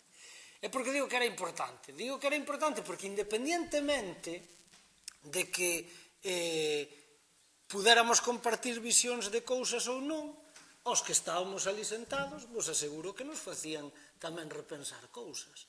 E non cousas deste tamaño, pero claro, cando ti tes a alguén que che fai ver cousas que ao millor non estás facendo ben, ou simplemente ao millor poder facer de outra maneira, pois son importantes. Xa digo, aínda tendo confrontamento a veces, e incluso con grupos que son afines, como podía ser, neste caso, máis o BNG, ao mellor que a nós, non? Por iso digo que bendita foran este tipo de asociacións que ao final se van cansando, porque, isto digo como reflexión, se van cansando, porque é verdade que ao final Ahora priman outras cousas, que é o que digo eu. Veñen, che ofrecen, te vou a dar 5 por unha finca que vale non sei que, e xa a persona, pois, estamos nunha época moi complicada do colectivo. Todo é individual. Entonces, por eso, ao final, eu entendo que as persoas se vayan cansar. Por eso quería aproveitar para decir que nós probablemente traigamos unha moción nese sentido, porque creo que é bo reconocer a labor daquelas todas as persoas que eran de todos os partidos políticos, de toda a condición, e que creían nunha serie de cousas que eu respeto moito, independientemente de que eu, evidentemente, non sou ecologista, nin vou quitar a bandeira desto. Pero, como político, creo que sí que de principio é bo ter moito cuidado con estas cousas e de principio ter decir que non está ben. Xa tempo habrá de analizar certas cousas e chegan e de ver os proxectos que tamén, eso tamén, e con eso concluyo, é labor nosa, digo de todos os que estamos aquí, porque a todos os concellos que estamos afectados nos chegan as cuestións derivadas destes proxectos. Tamén é cuestión nosa evalualos, ver o que hai que facer e ver as cousas como se responde dentro do Concello. Eu recordo perfectamente como o Concello dende aquí fixo alegacións a unha nova construción que querían facer no seu momento na que xa había das propias minis centrais e querían facer outra cousa máis e o Concello de Ribadavia naquele momento fixo as alegacións, o puxo e ao final fomos quen de ganar. Pero iso temos que facer entre todos. E nós vamos a ser un Concello afectado, entendo eu, porque nos teñen que pasar os proxectos. E, polo tanto, nós, en principio, vamos a apoiar as mocións porque nos parecen xustas e necesarias. Grazas, quenda para o Grupo Popular. Gracias. Bueno, nos imos votar tamén a favor, en que, bueno, entendemos que este é a visión mayoritaria do Pleno, ainda que o mellor non sea así dos veciños de Ribadavia, e explícome, non por nada, sino porque, por exemplo, coincido un pouco con Nacho co tema da megabalsa, e un principio creo que eso está máis que descartado, o mellor porque a posición de tantos veciños de Castrelo como o Concello, a súa posición foi en contra, e visto que o proxecto non era de agrado dos veciños, pois posiblemente xa o deixarán a parte e obviamente non pasa o mismo co dos aerogeneradores, que neste caso afecta principalmente, me digo, onde están situados é o Concello de Cartelle, e os veciños e o Concello están a favor. Entón, claro, claro, sí, bueno, claro, no, hombre, creo que con dous que teñen, creo que lle pagan 40.000 pavos, o sea. Entonces, eso, por eso digo que ao mellor a nosa posición é esa, pero o mellor ao noso povo non. Pero coincido tamén no que, bueno, que son proxectos ao mellor ainda nunha etapa moi inicial. A megabalsa creo que xa non seguiu para adiante. O proxecto sí que xa está na exposición pública, o proxecto, bueno, os primeiros proxectos. E, bueno, eso, creo que primeiro hai que ser cautelosos, polo tanto, imos apoiar as mocións e votar a favor, nada máis. Moitas grazas, quenda de Peche Ribeiro en Común en primeiro lugar.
Sí, eu tamén agradecer aos grupos o seu apoio e que se comunique tamén o resto de concellos afectados e sobre todo tamén, como decimos, a ciudadanía de Ribadavia. Creo que é bo que en principio nos opoñamos a estes macroproxectos e que así se manifeste tamén no pleno, porque, como decía Brais, somos a capital do Ribeiro e tamén moita xente mira para nós. Mencionaba tamén Nacho a unha asociación que no seu día tuvo moita relevancia, efectivamente, Coto do Frade, que tiña moita xente, sí, de diferentes pensamentos e diferentes, pero bueno, eu creo que efectivamente cando un colectivo se xunta para facer cousas por o ben de todos, como estamos dicindo aquí, por o ben dos veciños e por o ben de moita outra xente, pois creo que ao final acabanse facendo moitas cousas importantes e claro, o que pasa é que a xente vaise cansando tamén, a veces se tira a toalla, pero eu creo que estas cousas que deberían estar sempre latentes nos concellos. Aí temos a cantidad de asociacións que temos traballando por o concello e cantas cousas se fan desde asociacións moi diversas. Grazas a todos. Ben, moitas grazas. Pasamos á votación. En primeiro lugar, a moción de Ribeiro en Común. Votos a favor. Queda aprobada por unanimidade. E en segundo lugar, a moción do BNG. Votos a favor. Queda aprobada tamén por unanimidade. Pasamos ao punto 11. Moción do BNG prol da celebración en Ribadavia do ano Castelao no 2025. Señor secretario. A Comisión da Cultura, en sesión de 27 de xaneiro de 2025, adoptou o seguinte ditame: apoiar a declaración do 2025 como ano Castelao, instar ao Goberno Municipal a impulsar unha programación que poña de releve a dimensión política de Castelao, a súa obra artística e literaria e o seu humanismo e internacionalismo solidario, dedicarlle a figura de Castelao dentro do presente ano unha rúa, praza ou equipamento significativo. Sometida a votación, obtese o seguinte resultado: votos a prol, Bloque Ribeiro en Común, resérvanse para o Pleno, PP e PSOE. Moitas grazas, señor secretario. Quenda para o BNG. Bueno, esta é unha moción que nos queremos traer porque pensamos da relevancia que ten Castelao. Teño de feito aquí unha frase anotada que, mira, ben para ahora o que acabamos de tratar, que dice que vale máis unha terra con árbores no monte ca un estado con ouro nos bancos. Entonces, pois, tamén nos ten que facer reflexionar moitas das frases de Castelao. Nos acordos creo que está implícito todo o que queremos levar con esta moción, que é apoiar a declaración do 2025 como ano Castelao, porque se veñen de cumplir, como di aí, 80 anos da fundación do Consello de Galicia, considerado para nós, por lo menos, o primeiro goberno galego, para outros seguramente non, e tamén se cumpren os 75 anos do pasamento en Bos Aires de Alfonso Daniel Rodríguez Castelao. Para nós é unha persona que non entenderíamos, os nacionalistas non entenderíamos sin esa figura, guiada por esa integridade ética, a loita contra todo tipo de discriminacións e desigualdades e a defensa dos dereitos nacionais de Galicia e o compromiso no internacionalismo solidario, como vende. Incluso, como pon aí, por este firme compromiso, Castelao tivo que pagar co seu desterro, co expolio dos seus bens e a depuración como funcionario público e co definitivo exilio en Bos Aires. Pero, bueno, estas historias creo que xa todo o mundo as coñece, sobre todo os historiadores que temos, pero que penso que o máis importante é resaltar a figura de Castelao. Instamos ao Goberno a que impulse algún tipo de programación que poña de relevo esa dimensión política e, se o ten a ben, dedicarlle dentro deste ano unha rúa, unha praza ou un equipamento significativo se así se acordara. Grazas. Ben, non se dixemos en comisión, se o reiteramos, vamos a votar a favor. E e creo que é unha moción moi pertinente. Entre outras cousas, polo maltrato, ou polo menos non estar á altura do goberno actual, que, inda que inicialmente, a nivel oficioso, si se manifestou a favor, despois, cando había que facelo en pleno e de maneira oficial, no Parlamento Democrático de Galicia non o fixo. E explico porque, na nosa opinión, e na dos historiadores, eu creo, porque se dice que Castelao é o primeiro presidente de Galicia. É o primeiro presidente de Galicia da idade contemporánea e democrática. É o primeiro. E é o primeiro presidente porque xurde ni máis ni menos que da legitimidade republicana. Xurde do Estatuto de Autonomía que votou o pobo galego. E que se tivo que ir ao exilio, primeiro en Francia e despois en América, porque senón os mataban como mataron a Bóveda. Que eles querían quedar aquí e querían seguir aquí. E se non se largaban, os mataban, como fixeron cos que lograron coller. Entonces, isto é algo demasiado serio para que o Partido Popular lle falte así o respeto aos nosos mortos. E digo nosos de todos, porque entre eles, nos galeguistas, tamén había xente católica, cristiana, de centro-dereita e demais. E se non foron fusilados, foron represaliados, por exemplo, como Otero Pedrallo. Entonces, creo que moitas veces o propio goberno galego non conoce a nosa historia. E claro que o primeiro presidente legítimo, de legitimidade popular, porque viña dese mandato. Entonces, eu de verdade non podo estar máis indignado co goberno actual con esta falta de respeto, porque isto en outras comunidades autónomas, en outras nacións, en outros estados incluso, isto se ten moi claro. É dicir, veu un golpe fascista e eu, inda que sea de dereitas, son antifascistas, son democráticos, son demócratas, son liberal. Pero o Partido Popular perde a noción da historia e dos valores e da ideoloxía. Pero, é dicir, a dereita española está illada no mundo. Bueno, ahora con Trump non tanto, pero sí está illada de Europa. Sí está illada de Europa. Da dereita democrática, quero dicir, que tamén hai, e en Europa moita.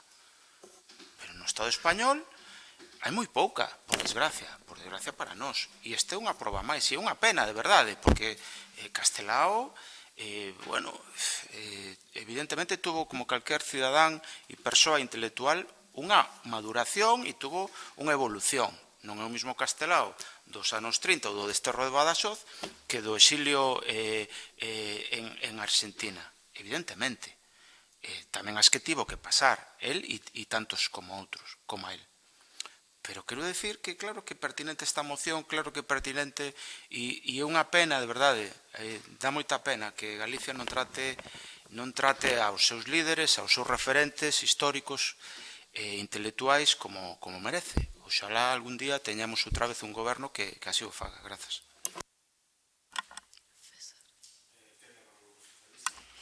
Ben, a moción moi ben explicada, pois é unha das personalidades Castelao máis coñecida e recoñecida polos galegos e galegas, que nos deixou un legado moi valioso, tanto intelectual como cultural e político, tamén pola defensa do noso idioma. A memoria e o legado de quen é considerado un dos fundadores da Galicia contemporánea, como ben di a moción, a súa cultura e o seu marco político deben ser salvaguardados e recordados. O Partido Socialista fixemos unhas pesquisas en canto a moción, e son moitas as entidades adheridas á conmemoración que solicita a moción, entre elas o Parlamento de Galicia, a Xunta de Galicia, o Consello da Cultura, o Museo do Pobo Galego, a Real Academia Galega, a Real Academia de Belas Artes, todas as universidades de Galiza, todas as deputacións de Galiza e os concellos aos que está chegando a moción do BNG. E, dende logo, o Partido Socialista non imos ser menos e vamos a reforzar a memoria colectiva galega e honrar a súa figura apoiándoa. En canto ao acordo, o punto 3 de adicarlle a figura de Castelao dentro do presente ano unha rúa, pois é interesante, sería importante valoralo, porque temos unha rúa en Ribadavia que non cumpre coa memoria histórica e democrática, pero, bueno, entendemos que son temas que hai que valorar e consensualo, aínda que sexan imperativo legal e haxa que facelo cumplir, e, bueno, o Goberno debe ser quen de leválo a cabo, como digo, facer as consultas pertinentes, en este caso coa rúa en concreto, cos veciños da rúa en concreto, porque, como digo, pode haber reticencias nese senso. Entón, volvendo á moción, o noso voto vai a ser favorable. Moi ben, moitas grazas. O noso voto vai a ser tamén favorable. Efectivamente, isto no pasado, ademais desa circunstancia de que eu estiven ali personalmente, pola miña responsabilidade tamén na Deputación, o pasado 7 de novembro, no ano pasado, no Consello da Cultura, convocouse unha reunión a todas as entidades políticas e sociais, culturais, máis ben, do ámbito galego, a Academia, Consello da Cultura, a Diputacións, as Deputacións, enténdese, representan tamén os concellos do seu territorio, fundacións de escritores galegos, etc., que estaban ali todas representadas para facer unha comisión que é a que dirixe os actos do ano Castelao en toda Galicia, unha comisión presidida, neste caso, pola presidenta do Consello da Cultura Galega. Dende aquel momento se enviaron os concellos xa as comunicacións para que se adiran a este ano. Evidentemente o Concello de Ribadavia así o fixo desde o primeiro minuto. Xa digo, eu mesmo en ese caso estaba nesa reunión e por suposto que honraremos como se merece a figura de Castelao e se farán cantas accións sexan posibles dentro do que é o programa unitario de accións que se vai levar a cabo en toda Galicia, coordinado polo Consello da Cultura. Dende logo aquí en Ribadavia faremos todas cantas sexa posible, porque, como se dicía antes, é unha efeméride e unha figura, fundamentalmente unha figura de Castelao para celebrar e homenaxear, ademais con moito orgullo. Así que, pola nosa parte, o voto vai a ser favorable tamén. Grazas. Quenda de peche para o BNG. Pois con moito orgullo vos dou as gracias a todos os grupos por a defensa desta moción que presentamos, agradecida. Falaba a compañeira do idioma, do noso idioma, que decía Castelao, que se ainda somos galegos e por obra e gracia do idioma, pois sigamos tamén defendendo e honrando a súa figura con actos, porque, como decimos, creo que o ten ben merecido. Grazas. Moi ben, moitas grazas. Pasamos á votación. Votos a favor. Queda aprobado por unanimidade. Pasamos ao punto número 12, que é a moción de Ribeiro en Común para que o Concello busque unha solución á caída de alumnado na Escola Municipal de Teatro, realizando un concurso. A Comisión de Cultura, en sesión de 27 de xaneiro de 2025, adoptou o seguinte ditame: que o Concello de Ribadavia busque unha solución á caída de alumnado na Escola Municipal de Teatro e saque a concurso público a súa dirección, aumentando a súa partida nos orzamentos, tal e como se solicitou polo alumnado da escola e a súa anterior directora. Sometida a votación a proposta, obtense o seguinte resultado: votos a prol, Ribeiro en Común, Bloque Nacionalista e PSOE, resérvanse para pleno os membros do Partido Popular. Moitas grazas, señor secretario. Quenda para Ribeiro. Ben, como dixemos nas comisións, é unha moción simple, é unha moción que é froito de facerlle seguimento por parte do noso grupo a este ano.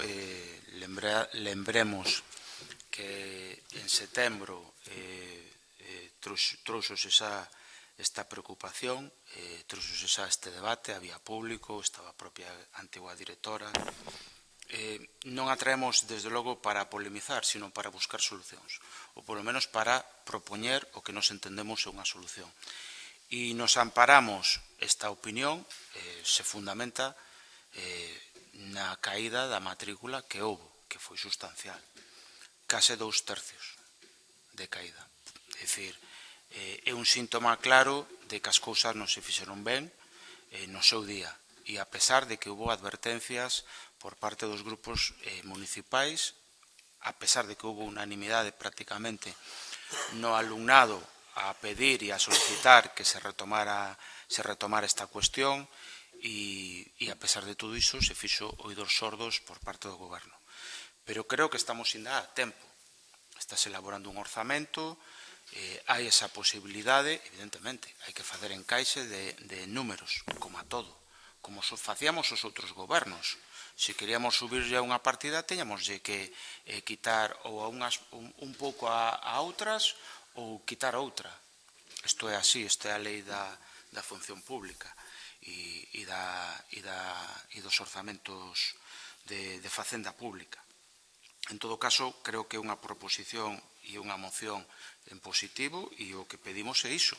Algo, ademais, ao que se comprometeu no seu día o propio alcalde, que era a sacar a isto a concurso.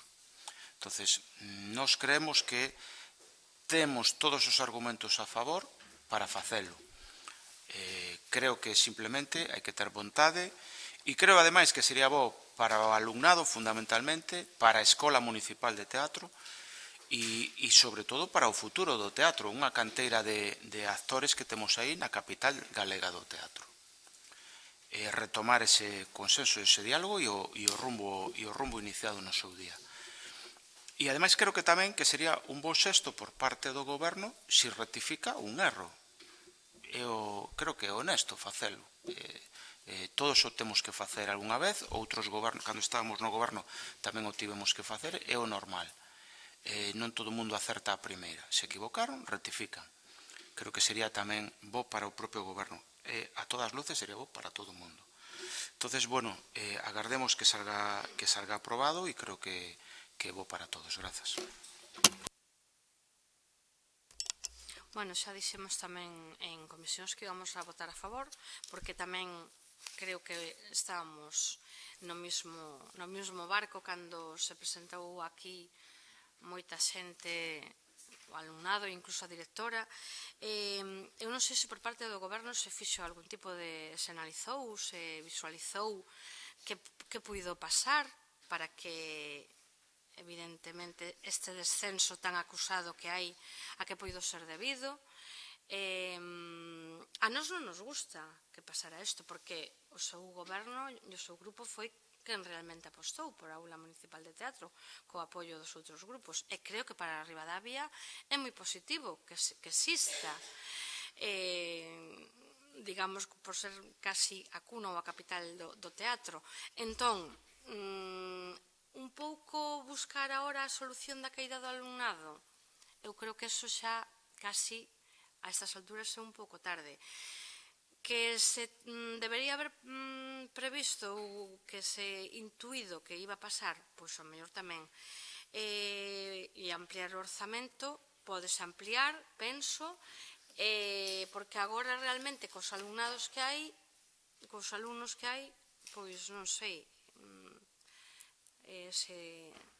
o comido por servido, non sei como queda a cousa, pero naquel momento non se quixo tampouco atender moito diálogo. Eu creo que sería bo que se continuara como se fixo desde un principio, que se foi aumentando o alumnado, grazas ao gran traballo tamén que se fixo desde a dirección, e porque tamén a xente estaba contenta. Entón, pois eso tamén creo que era importante, que se tuvo que haber escoitado máis a todas as partes, como xa dixen outro día. O noso voto vai ser a favor. Quenda para o Grupo Socialista. Ben, sí, os datos son os que son, e a baixada, como falades, é significativa, ademais é preocupante e alarmante, non se entende esta baixada, e cremos que os alumnos da Aula Municipal de Teatro non deberían notar ou haber notado cambios na ensinanza para poder manterse, e desgraciadamente non coñecemos que é o que fallou, que é o que falla para esta baixada tan chamativa. Prescindir da profesora anterior vemos que foi un erro, as solucións que se lle deron á anterior responsable foron inviables para poder continuar e os resultados son estes. A xestión está claro que non está a funcionar ben. Evidentemente, a anterior profesora era de Ribadavia, e o cambio volveuse en contra. E, ás veces, como ben di Maite, o barato sae caro. Agora, con este número de alumnos, nos creemos que está abocada a desaparecer a Escola Municipal de Teatro. E a capital do teatro debería comezar e manterse dende a base, dende os inicios, donde se forman as novas compañías de teatro. Entón, bueno, non sei se o Goberno pode darnos algunha non sei, información do que está acontecendo ou se teñen idea do que pode estar sucedendo, pero, bueno, habría que ver a forma de recuperar e facer medrar un pouco máis ou manterse en onde estaba co anterior responsable. O noso voto na moción vai ser favorable. Moi ben, moitas grazas. Bueno, nesta cuestión, dicir un par de cousas. En primeiro lugar, como ben se di este tema, como ben saben vostedes, xa o debatimos e efectivamente así se dixo, e eu creo que quedou enormemente clara cal era a postura do Goberno municipal ao respecto. Dende logo, falta de diálogo ningunha. Díxeno aquel día aquí e estaban ademais as persoas implicadas diante que afirmaron que foi certo. Diálogo houbo ata extenuación para intentar chegar a un acordo, intentar buscar unha fórmula para a continuidade da anterior directora. Non houbo posibilidade de desacordo. Unha vez que non hai posibilidade de desacordo, nós, como Goberno municipal, queríamos garantizar o servizo e buscamos alternativas. E iso é o que fixemos, e iso é a postura que defendemos e a que vamos a seguir defendendo. Por lo tanto, xa anuncio, o noso voto vai a ser contrario á moción. Nos dimos todas as posibilidades do mundo o que nos entendíamos que podía chegar este Concello para ademais resolver unha cuestión que, xa digo, non quero volver sobre o debate pasado, pero xa quedou perfectamente explicado todo o tema que había de débedas acumuladas, etcétera, porque non había partida. Pois se falaba antes de que os concellos e a función pública o que temos que facer é orzamentar, incrementar o orzamento para un incremento de gastos. Bien, correcto, eso é certo, pero o problema que viña arrastrando a escola era que o orzamento era o mesmo e o gasto era superior. É dicir, non había un equilibrio entre orzamento e gasto. Eso generaba o problema que tiñamos e que vostedes coñecen perfectamente, porque ademais estiveron gobernando e non lles vou a contar nada novo que vostedes non sepan. Entón, nese contexto, nos intentamos buscar un acordo para axustar o que entendíamos que tiña que ser o investimento do Concello ao que as pretensións ou as necesidades que tivese a dirección da escola. Non foi posible chegar a ese acordo e a nosa alternativa é garantizar o servizo, que foi o que fixemos. Evidentemente, pois haberá diferentes puntos de vista, haberá quen lle guste máis, a quen lle guste menos, pero nós vamos a seguir na postura de que como Goberno municipal o que temos que facer é garantizarlle o servizo á cidadanía, o mellor servizo posible, e nós así seguiremos traballando. Xa digo, o noso voto en este caso vai a ser contrario á moción. Grazas.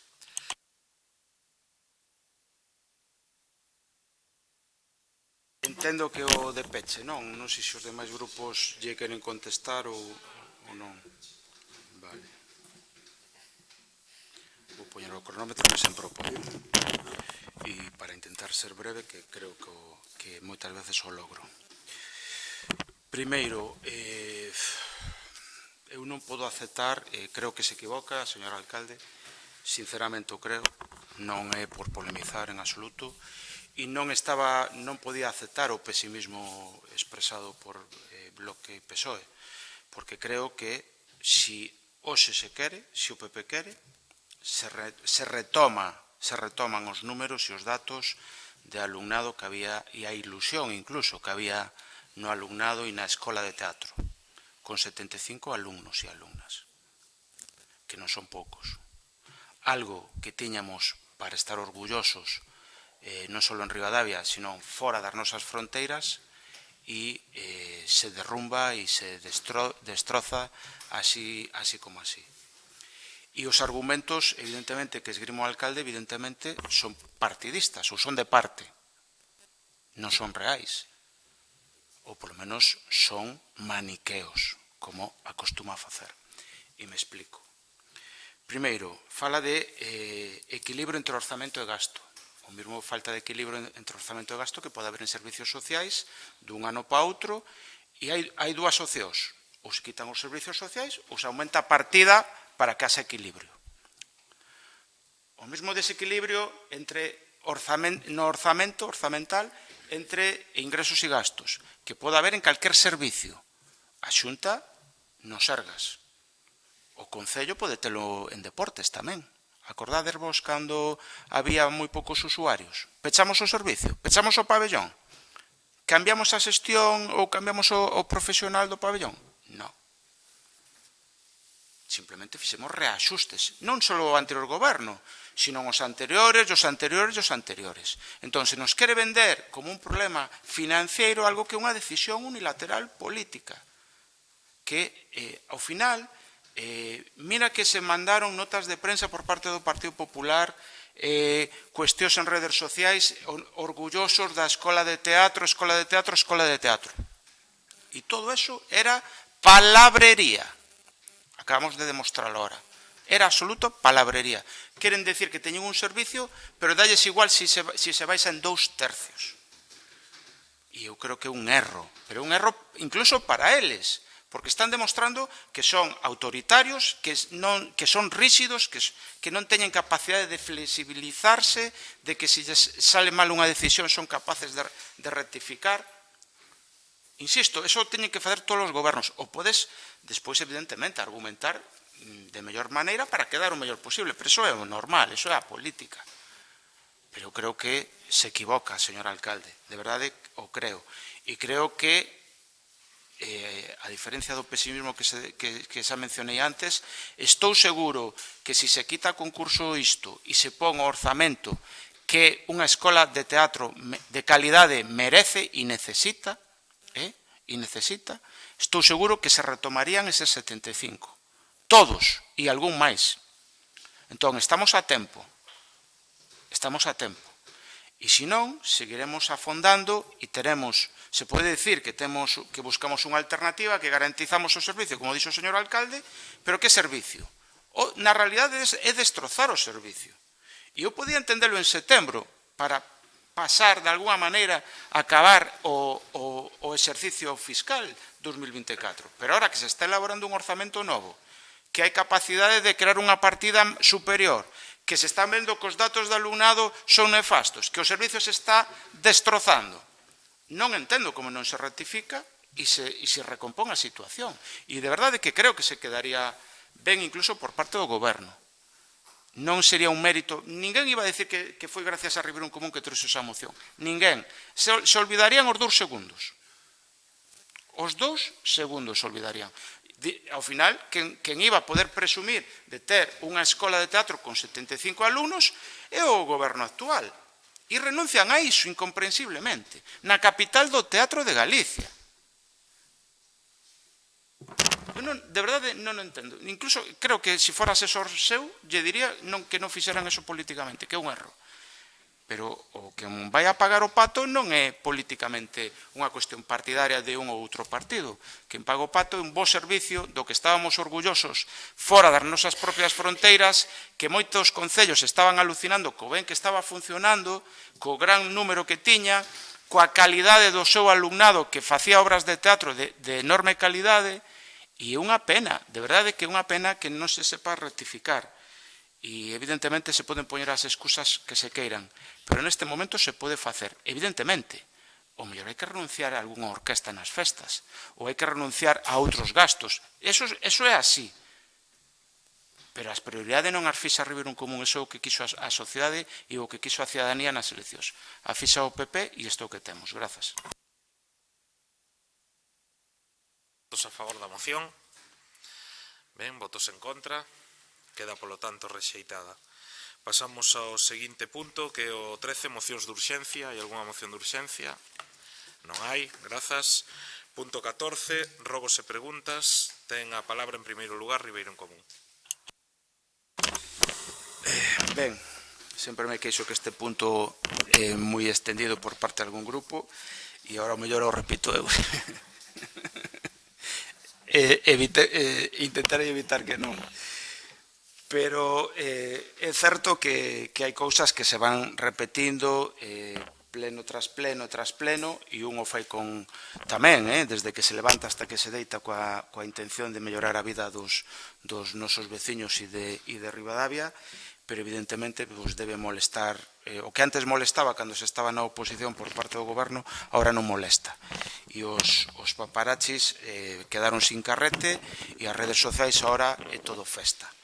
Pero a realidade é que os problemas de Ribadavia seguen vixentes e se pode facer a veces cun pouco, eu creo que é falta de vontade por parte do goberno, pero desde logo non vai haber falta de vontade de Ribeirón Común de pedilo. Seguimos pedindo que se interveña dunha santa vez o forno que se recuperou no anterior mandato. Estuvemos un ano sin brigada de obras. Este goberno estivo un ano sin brigada de obras. Ahora xa non hai excusa. Xa sei que hai un expediente aberto e non sei que. Eu o que lle pido é diálogo ao goberno para chegar a un acordo co propietario lindeiro e se reconstrúa, se asente, porque ou se derrúa o muro de ladrillo que hai e se faga dunha vez, que levamos casi 2 anos nesta situación.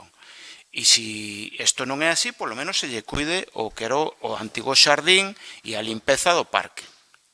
Eu creo que é fundamental. E non é moito pedir, de verdade, non sei, ahora que xa volvemos ter brigada e ahora xa pasou o Nadal e en breve pasará o peor do inverno, creo que é o momento. E se non a imaxe que estamos dando, porque os turistas que viñan en manada, en masas a Ribadavia, tamén daban unha volta polo casco histórico, e un casco histórico tan bonito que temos, era unha pena que moitas veces se viran con cousas así.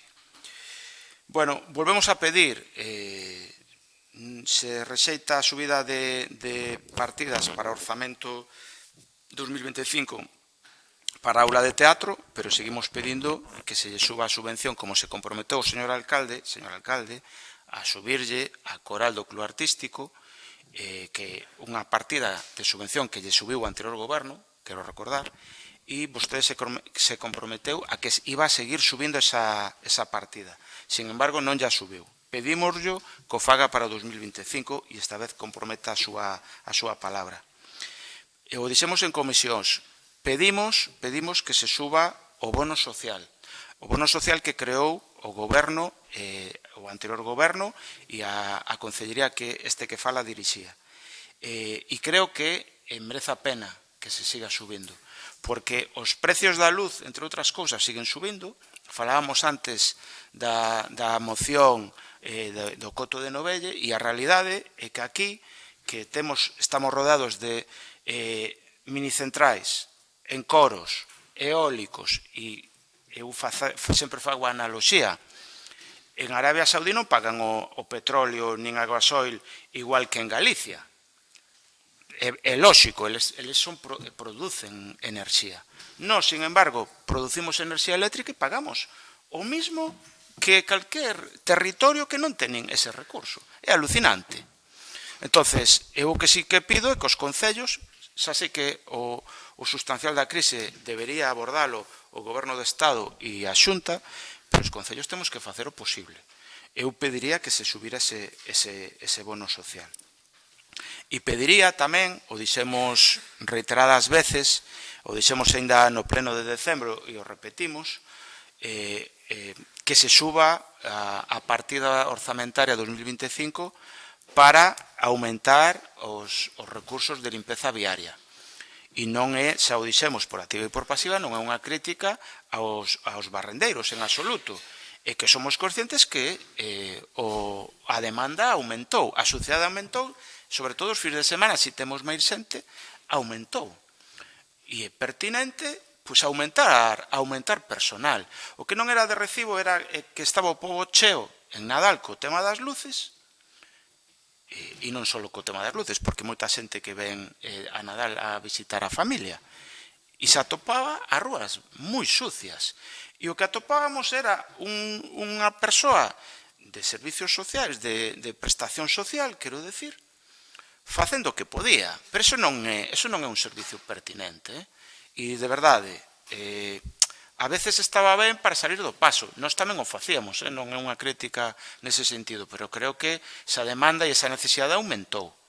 Entón, creo que o goberno debe tomar nota e deixar de facer ouvidos sordos a esta petición de Ribeirón Común e aumentar esa partida para contratar máis xente e para os fins de semana. E xa non me quero poñer xa polemizar coas palabras que nos deleitaba o actual alcalde cando era portavoz na oposición, dicindo que, evidentemente, os cidadáns das parroquias que non recibían os servizos barrendeiros eran cidadáns de segunda. Eso está en Google, é fácil de buscar.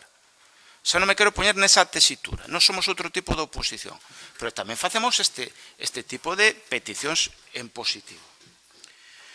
Recordo, por enésima vez, gustaríame que o alcalde de Ribadavia ou calquer outro membro do goberno, non ten por que ser o alcalde, que considere o goberno, teña unha reunión co Ministerio ou co subdelegado do goberno ou co Ministerio, cos delegados do Ministerio de Fomento e da Confederación Hidrográfica. Non é normal que vamos facer 2 anos e o alcalde ou o goberno, vamos, me dá igual se o alcalde ou un teniente alcalde, unha teniente alcalde, ou quen sea, quen decida o goberno. Non se reúna con ninguén de Fomento para abordar unha serie de necesidades que están en riba da mesa, ou de proxectos que se empezaron no anterior mandato e o goberno actual os desprecia, igual que desprecia o forno, desprecia a acera que se empezou a facer na Nacional 120, e que é inaudito. Entón, eu creo que non é só acompañar a conselleira cando ven aquí ao CRA a facer non sei que das pilas. Eso está moi ben, eso é unha foto dun día, pero a xestión é outra cousa. E non se lle pode pechar portas desde Ribadavia. Se dice que lle abren os seus da Xunta e da Deputación, non se peche vostede as do Estado, porque se o Estado lle as pecha a Ribadavia, nos vamos a salir a defendelo a vostede, non vamos a ter o trato que vostede tivo con nós, nos vamos a defender, porque non nos parece de recibo, pero vostedes fagan algo por reunirse coas delegacións do Estado, que teñen recursos e só hai que ver como está o río, que calquer día, con estas crecidas, hai unha desgracia porque están os árboles secos todos tirados ali. E despois nos queixaremos. Pero isto le vamos advertindo xa fai un ano, xa fai un ano. Non, despois se nos acusará de que somos moi críticos, pero a realidade é que o le vamos advertindo desde fai un ano. E estos son os rogos que eu tiña. En todo caso, seguramente teña máis. Fixen algunha pregunta nas comisións, non sei se me poden responder. Unha delas é Mariluz e Miguel sobre as pedras que había no campo da feira, non sei se podedes decir. En todo caso, bueno, se non, me gustaría que, como dixer, me podedas mandar un WhatsApp ou avisar esta semana, non hai problema. E teña outra pregunta, gustaríame saber, ou nos gustaría saber a Ribeirón Común, como van as licencias e as autorizacións sectoriais de proxectos que o alcalde, señor alcalde, vostede anunciou, como pode ser a reforma de estradas no municipio de Ribadavia, ou incluso o proxecto para os baixos do pabillón. Nos gustaría saber cal é o estado deses informes sectoriais, autorizacións sectoriais, chámelle como queira. E dúas últimas cousas. Un último rogo, que nos gustaría que as retransmisións, evidentemente, xa que estamos cos orzamentos de 2025, sei que levaría un pouco custe. Eu, en particular, no anterior mandato, pedinlle orzamento ao canal Badal Novas para retransmitir os plenos. Ademais, sería un convenio moi favorable ao goberno seu, señor alcalde, co cal creo que o que máis saliría ganando é vostede. Pero, a pesar disto, nos queremos que é mellor a retransmisión a través desta canle. Sería moito máis visible por parte da cidadanía, que isto non é o que nos importa, que a cidadanía sepa o que aquí se fala, e as formas nas que aquí se fala, e as formas incluso das que non se fala. Eu creo que é sustancial para, polo menos, o funcionamento democrático, si merecedor dese tal nome, o cuarto poder e a transparencia nos debates creo que é sustancial. E creo que Badal Novas fai un excelente traballo evidentemente, esta é a proposta de Ribeiro en Común.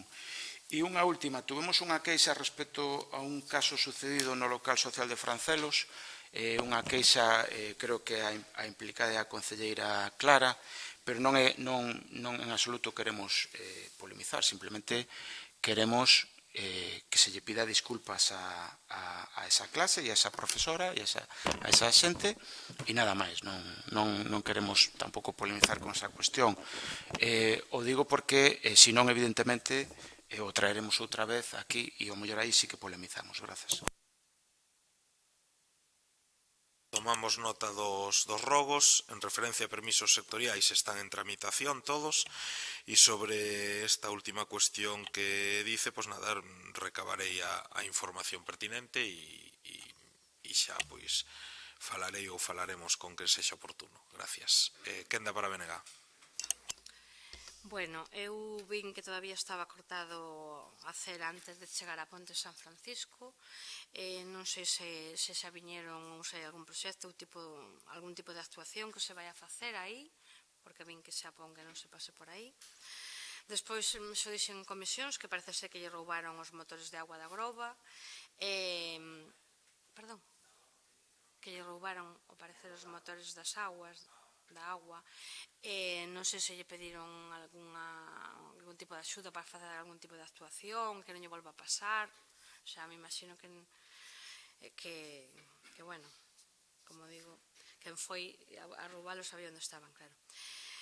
Tamén falei en comisión do poste que caiu arriba na Nacional e que afectou a moitos veciños que o deixou sin internet, pero o curioso é que viñeron hoxe pola mañán a arranxar ese poste e deixáronnos a outra parte dos veciños sin. Entonces, isto é tercermundista, porque na maneira que están eses postes é que eu cando veñen e ven o do lado e ven que está así, e digo eu, de verdad, é que é triste esta situación que hai que vivir, porque claro, como vivimos no rural, non nos merecemos outra cousa máis que ter eses postos aí caídos, os cables todos por encima das casas, cruzando, e a xente afectada, que o triste que a xente queda afectada.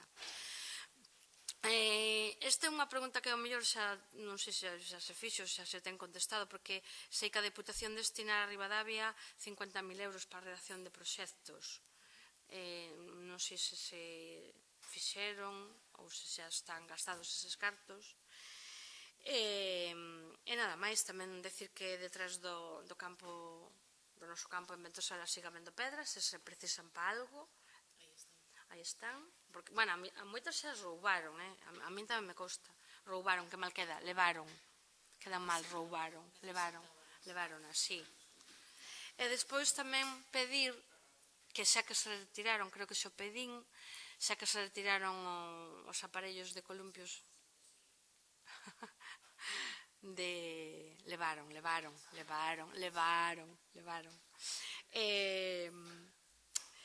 que se condicione de alguna maneira de cara ahora xa sabemos que está facendo moi mal tempo, xa teño pedido a pista de abaixo un pouquiño porque ten acceso para coches e para tal, para huertas ou hortas ou como queirades chamar, e arriba no parque pois que non queda así aquele sitio morto, xa que se lle puxo luz, pois que se poidan, o que decíamos, uns árboles ou unhas mesas para comer ou para xente maior facer gimnasia, porque dicen que como non hai nenos, porque a fagan os maiores.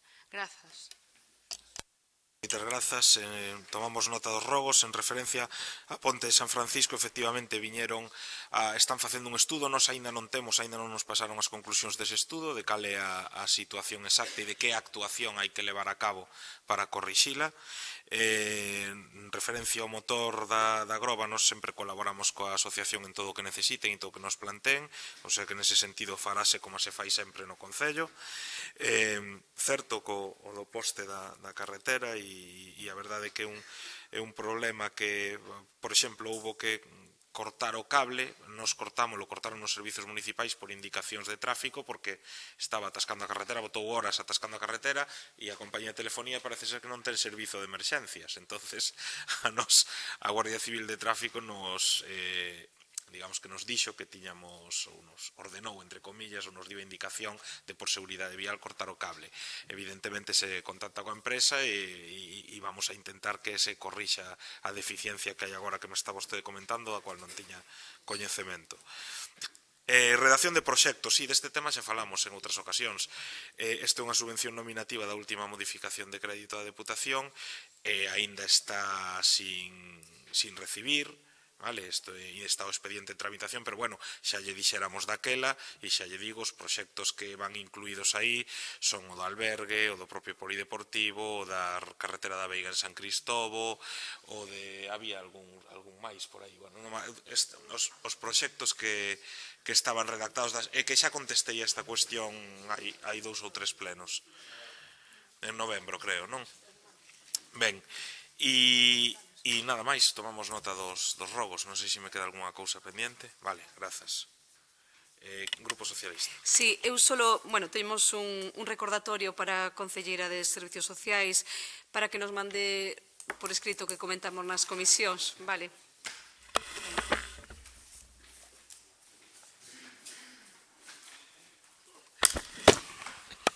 Bueno, nos bueno, basicamente rogos. Hoxe nos vimos xa na obriga de, como é público tampouco hai nada que esconder, nos vimos na obriga de a través das redes sociales, na nosa páxina, non andar con perfiles falsos nin historias destas, na nosa páxina como partido político, de decir unha cousa, que vimos reiterando aquí, pero como vamos a ter que facer así, porque creo que non queríamos entrar moito nestas cousas, pero é que non queda outra, porque vimos aquí, é o que decía do respeto, porque desto xa falamos, a situación dos arredores do pabellón. Aquelo é unha escombreira. É que non hai máis solo que ir por ali. Nós publicamos as fotos porque xa son tal escándalo que non sei xa, e non é nin un día, nin 2, nin 3. Algún día se nos dixo porque é que os levaban pa ali por tal. Home, non sei, fagan vostedes algo. Recuperamos, ademais o fixemos para que non haxa dúbidas. Eu creo que os ciudadanos van a empezar a entender certas cousas. A nós, ali, o Partido Popular, por unhos palés tapados, e unhas vallas, e unhas alfombras non, as alfombras que retiramos para nos montaron un zipizape dicindo que era un desastre, que non sei que... Bueno, está aquí a publicación, a pode ver todo o mundo. E alguén vai por ali, do goberno, porque aquilo, xa digo, é un estercolero, pero sempre, non é un día, nin 2. Eu que vou ao pabellón habitualmente, aquilo está sempre igual.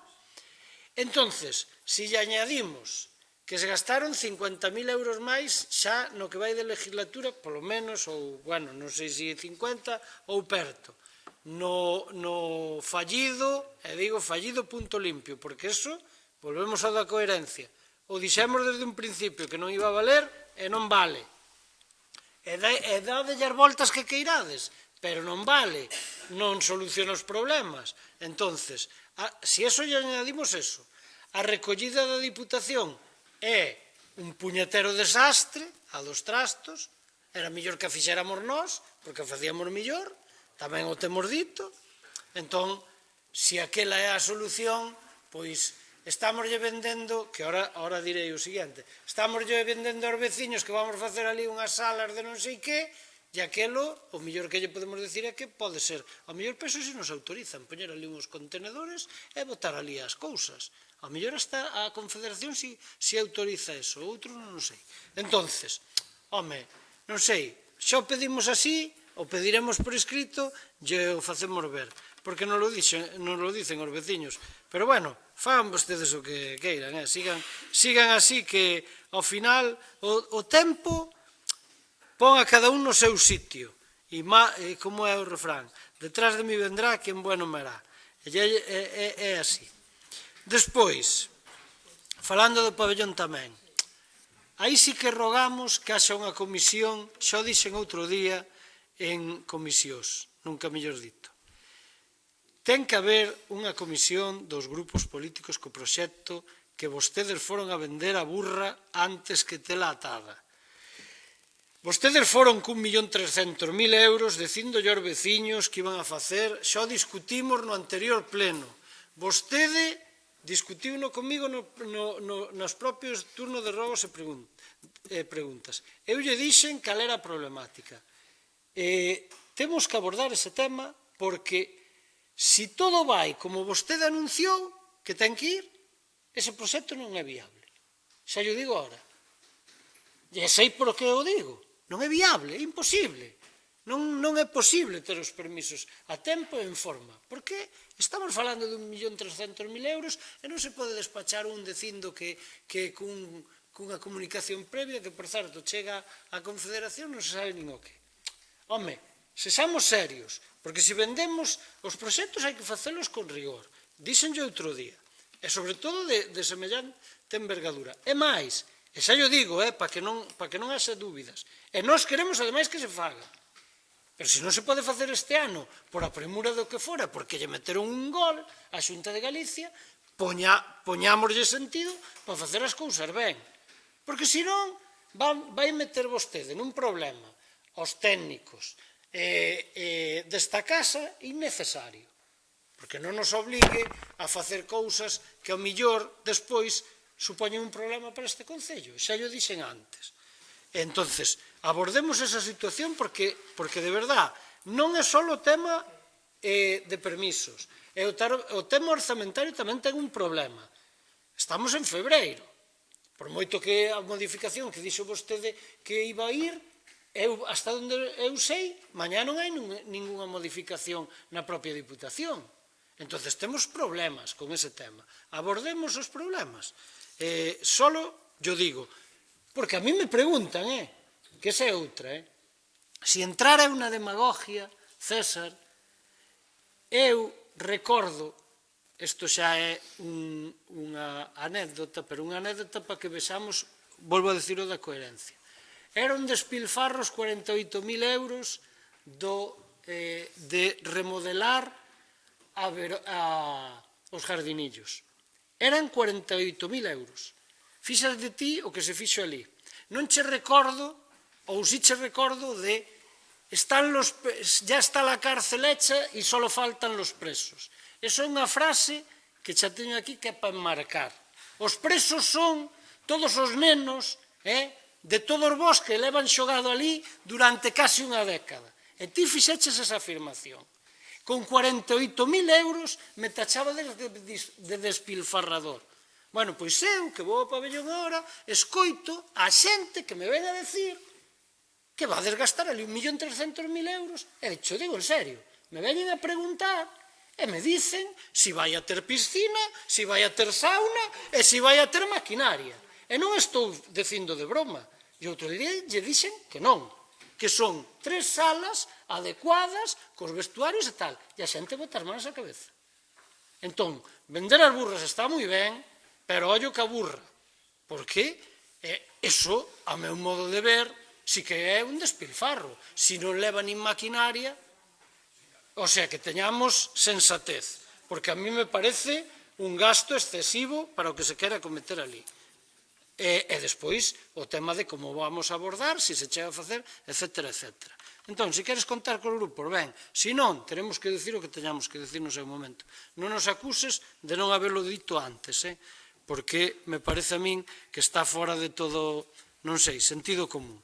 E logo, outro rogo, que isto tamén o dixen antes. Home, eu o decía Brais antes, e o sigo dicindo, o pobo está mellor. Sí, temos as luces tal, foi maravilloso, estupendo, e nos veu fenomenal. Eu, eso non o vou a discutir, ni nadie vai a discutir. Pero, globalmente, o pobo está mellor. Eu creo que non. E non é culpa, ao mellor, como dice Brais, de ninguén, nin de vós, nin de tal. É cuestión de moitas cousas. Pero a onde vou con todo isto? Están cerrando máis comercios e negocios que nunca? Sí. É así. E iso significa que teñamos que pechar os ollos para co tema urbanístico? No. E digo isto porque só hai que mirar as actas e hai que mirar as entradas. É verdad que por desgracia temos unha persona menos no servicio urbanístico, pero é que neste concello non entra unha licencia. E as cousas que se abren daquela maneira. E no casco histórico tamén. E algunhas que molestan aos veciños con licencias anteriores que cando ti cambias de titularidade é unha máxima de calquera administración pública, te tens que adaptar á normativa vixente. E non se fai.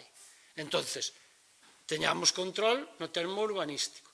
Eu non digo poñer pegas, pero tampouco coller e deixar que todo o mundo faga o que lle dé a gana. E eu vexo abrir locales de un día para outro cunha facilidade asombrosa e cunhas cuestións pechadas a cal e canto para que nadie vexa quen está traballando ali. E iso é un problema para ti, como alcalde, é un problema para o Concello, pero é un problema para estes señores.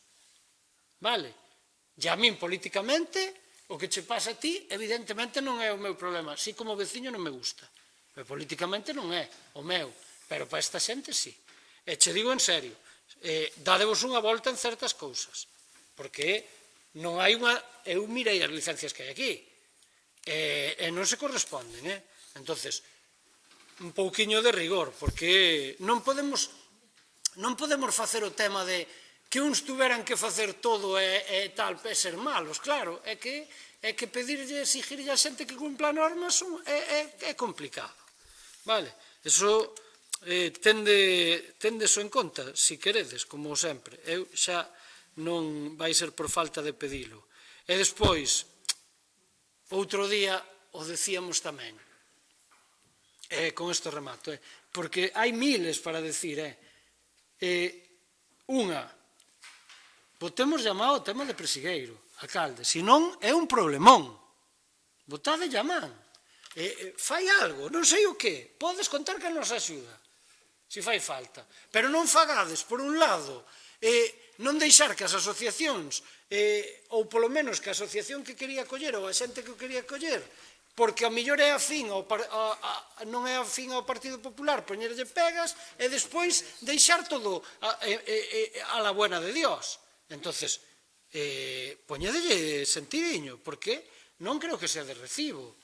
E ademais, eso sí que é malo para ti, porque eres o presidente da fundación, e facerte cargo dunha historia na que non participan os veciños creo que non é bo.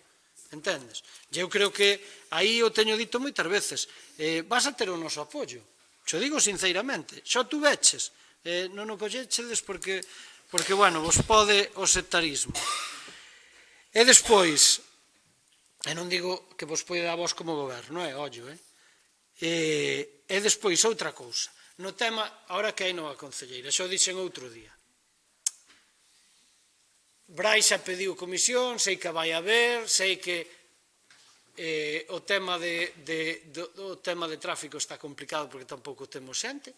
Nós vos dixemos que pedirades axuda ao mellor puntualmente neste caso, as forzas e corpos de seguridade do Estado, a Guardia Civil e demais. A mí non me consta, eu preguntei, se é así o retiro, non me consta ninguna petición por escrito. Nós, e cando falo de nós, xa sabes por quen o digo, nós estamos dispostos a axudar.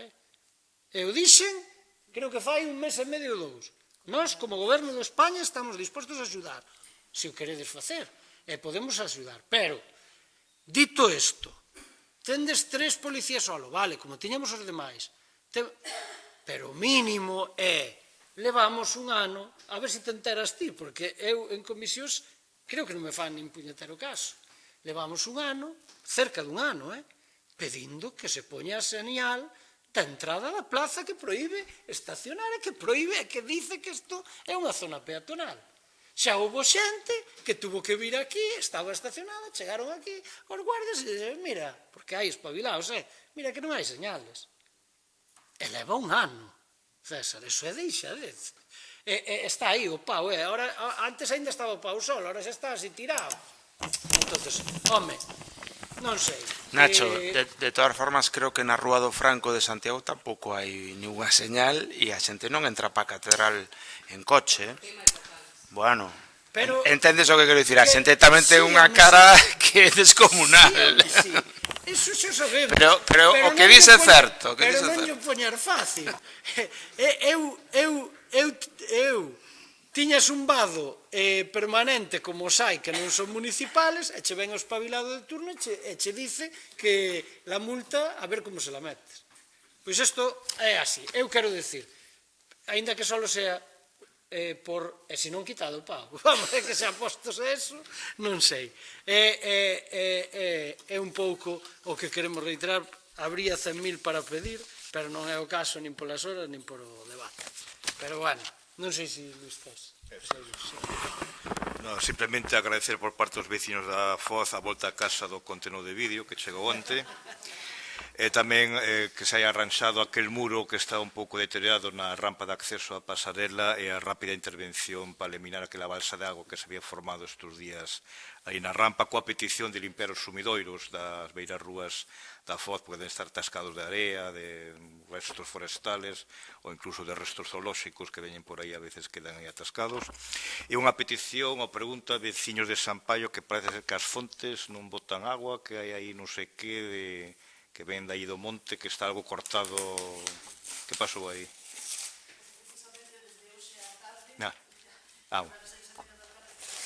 Moi ben, perfecto, entón já está aclarado. Sí, o mismo que pasa na Foz. Sí. Sí. Bueno, pois tomamos nota dos rogos e, sin máis, agradecéndolle a todos e a todos o seu traballo, levantamos a sesión.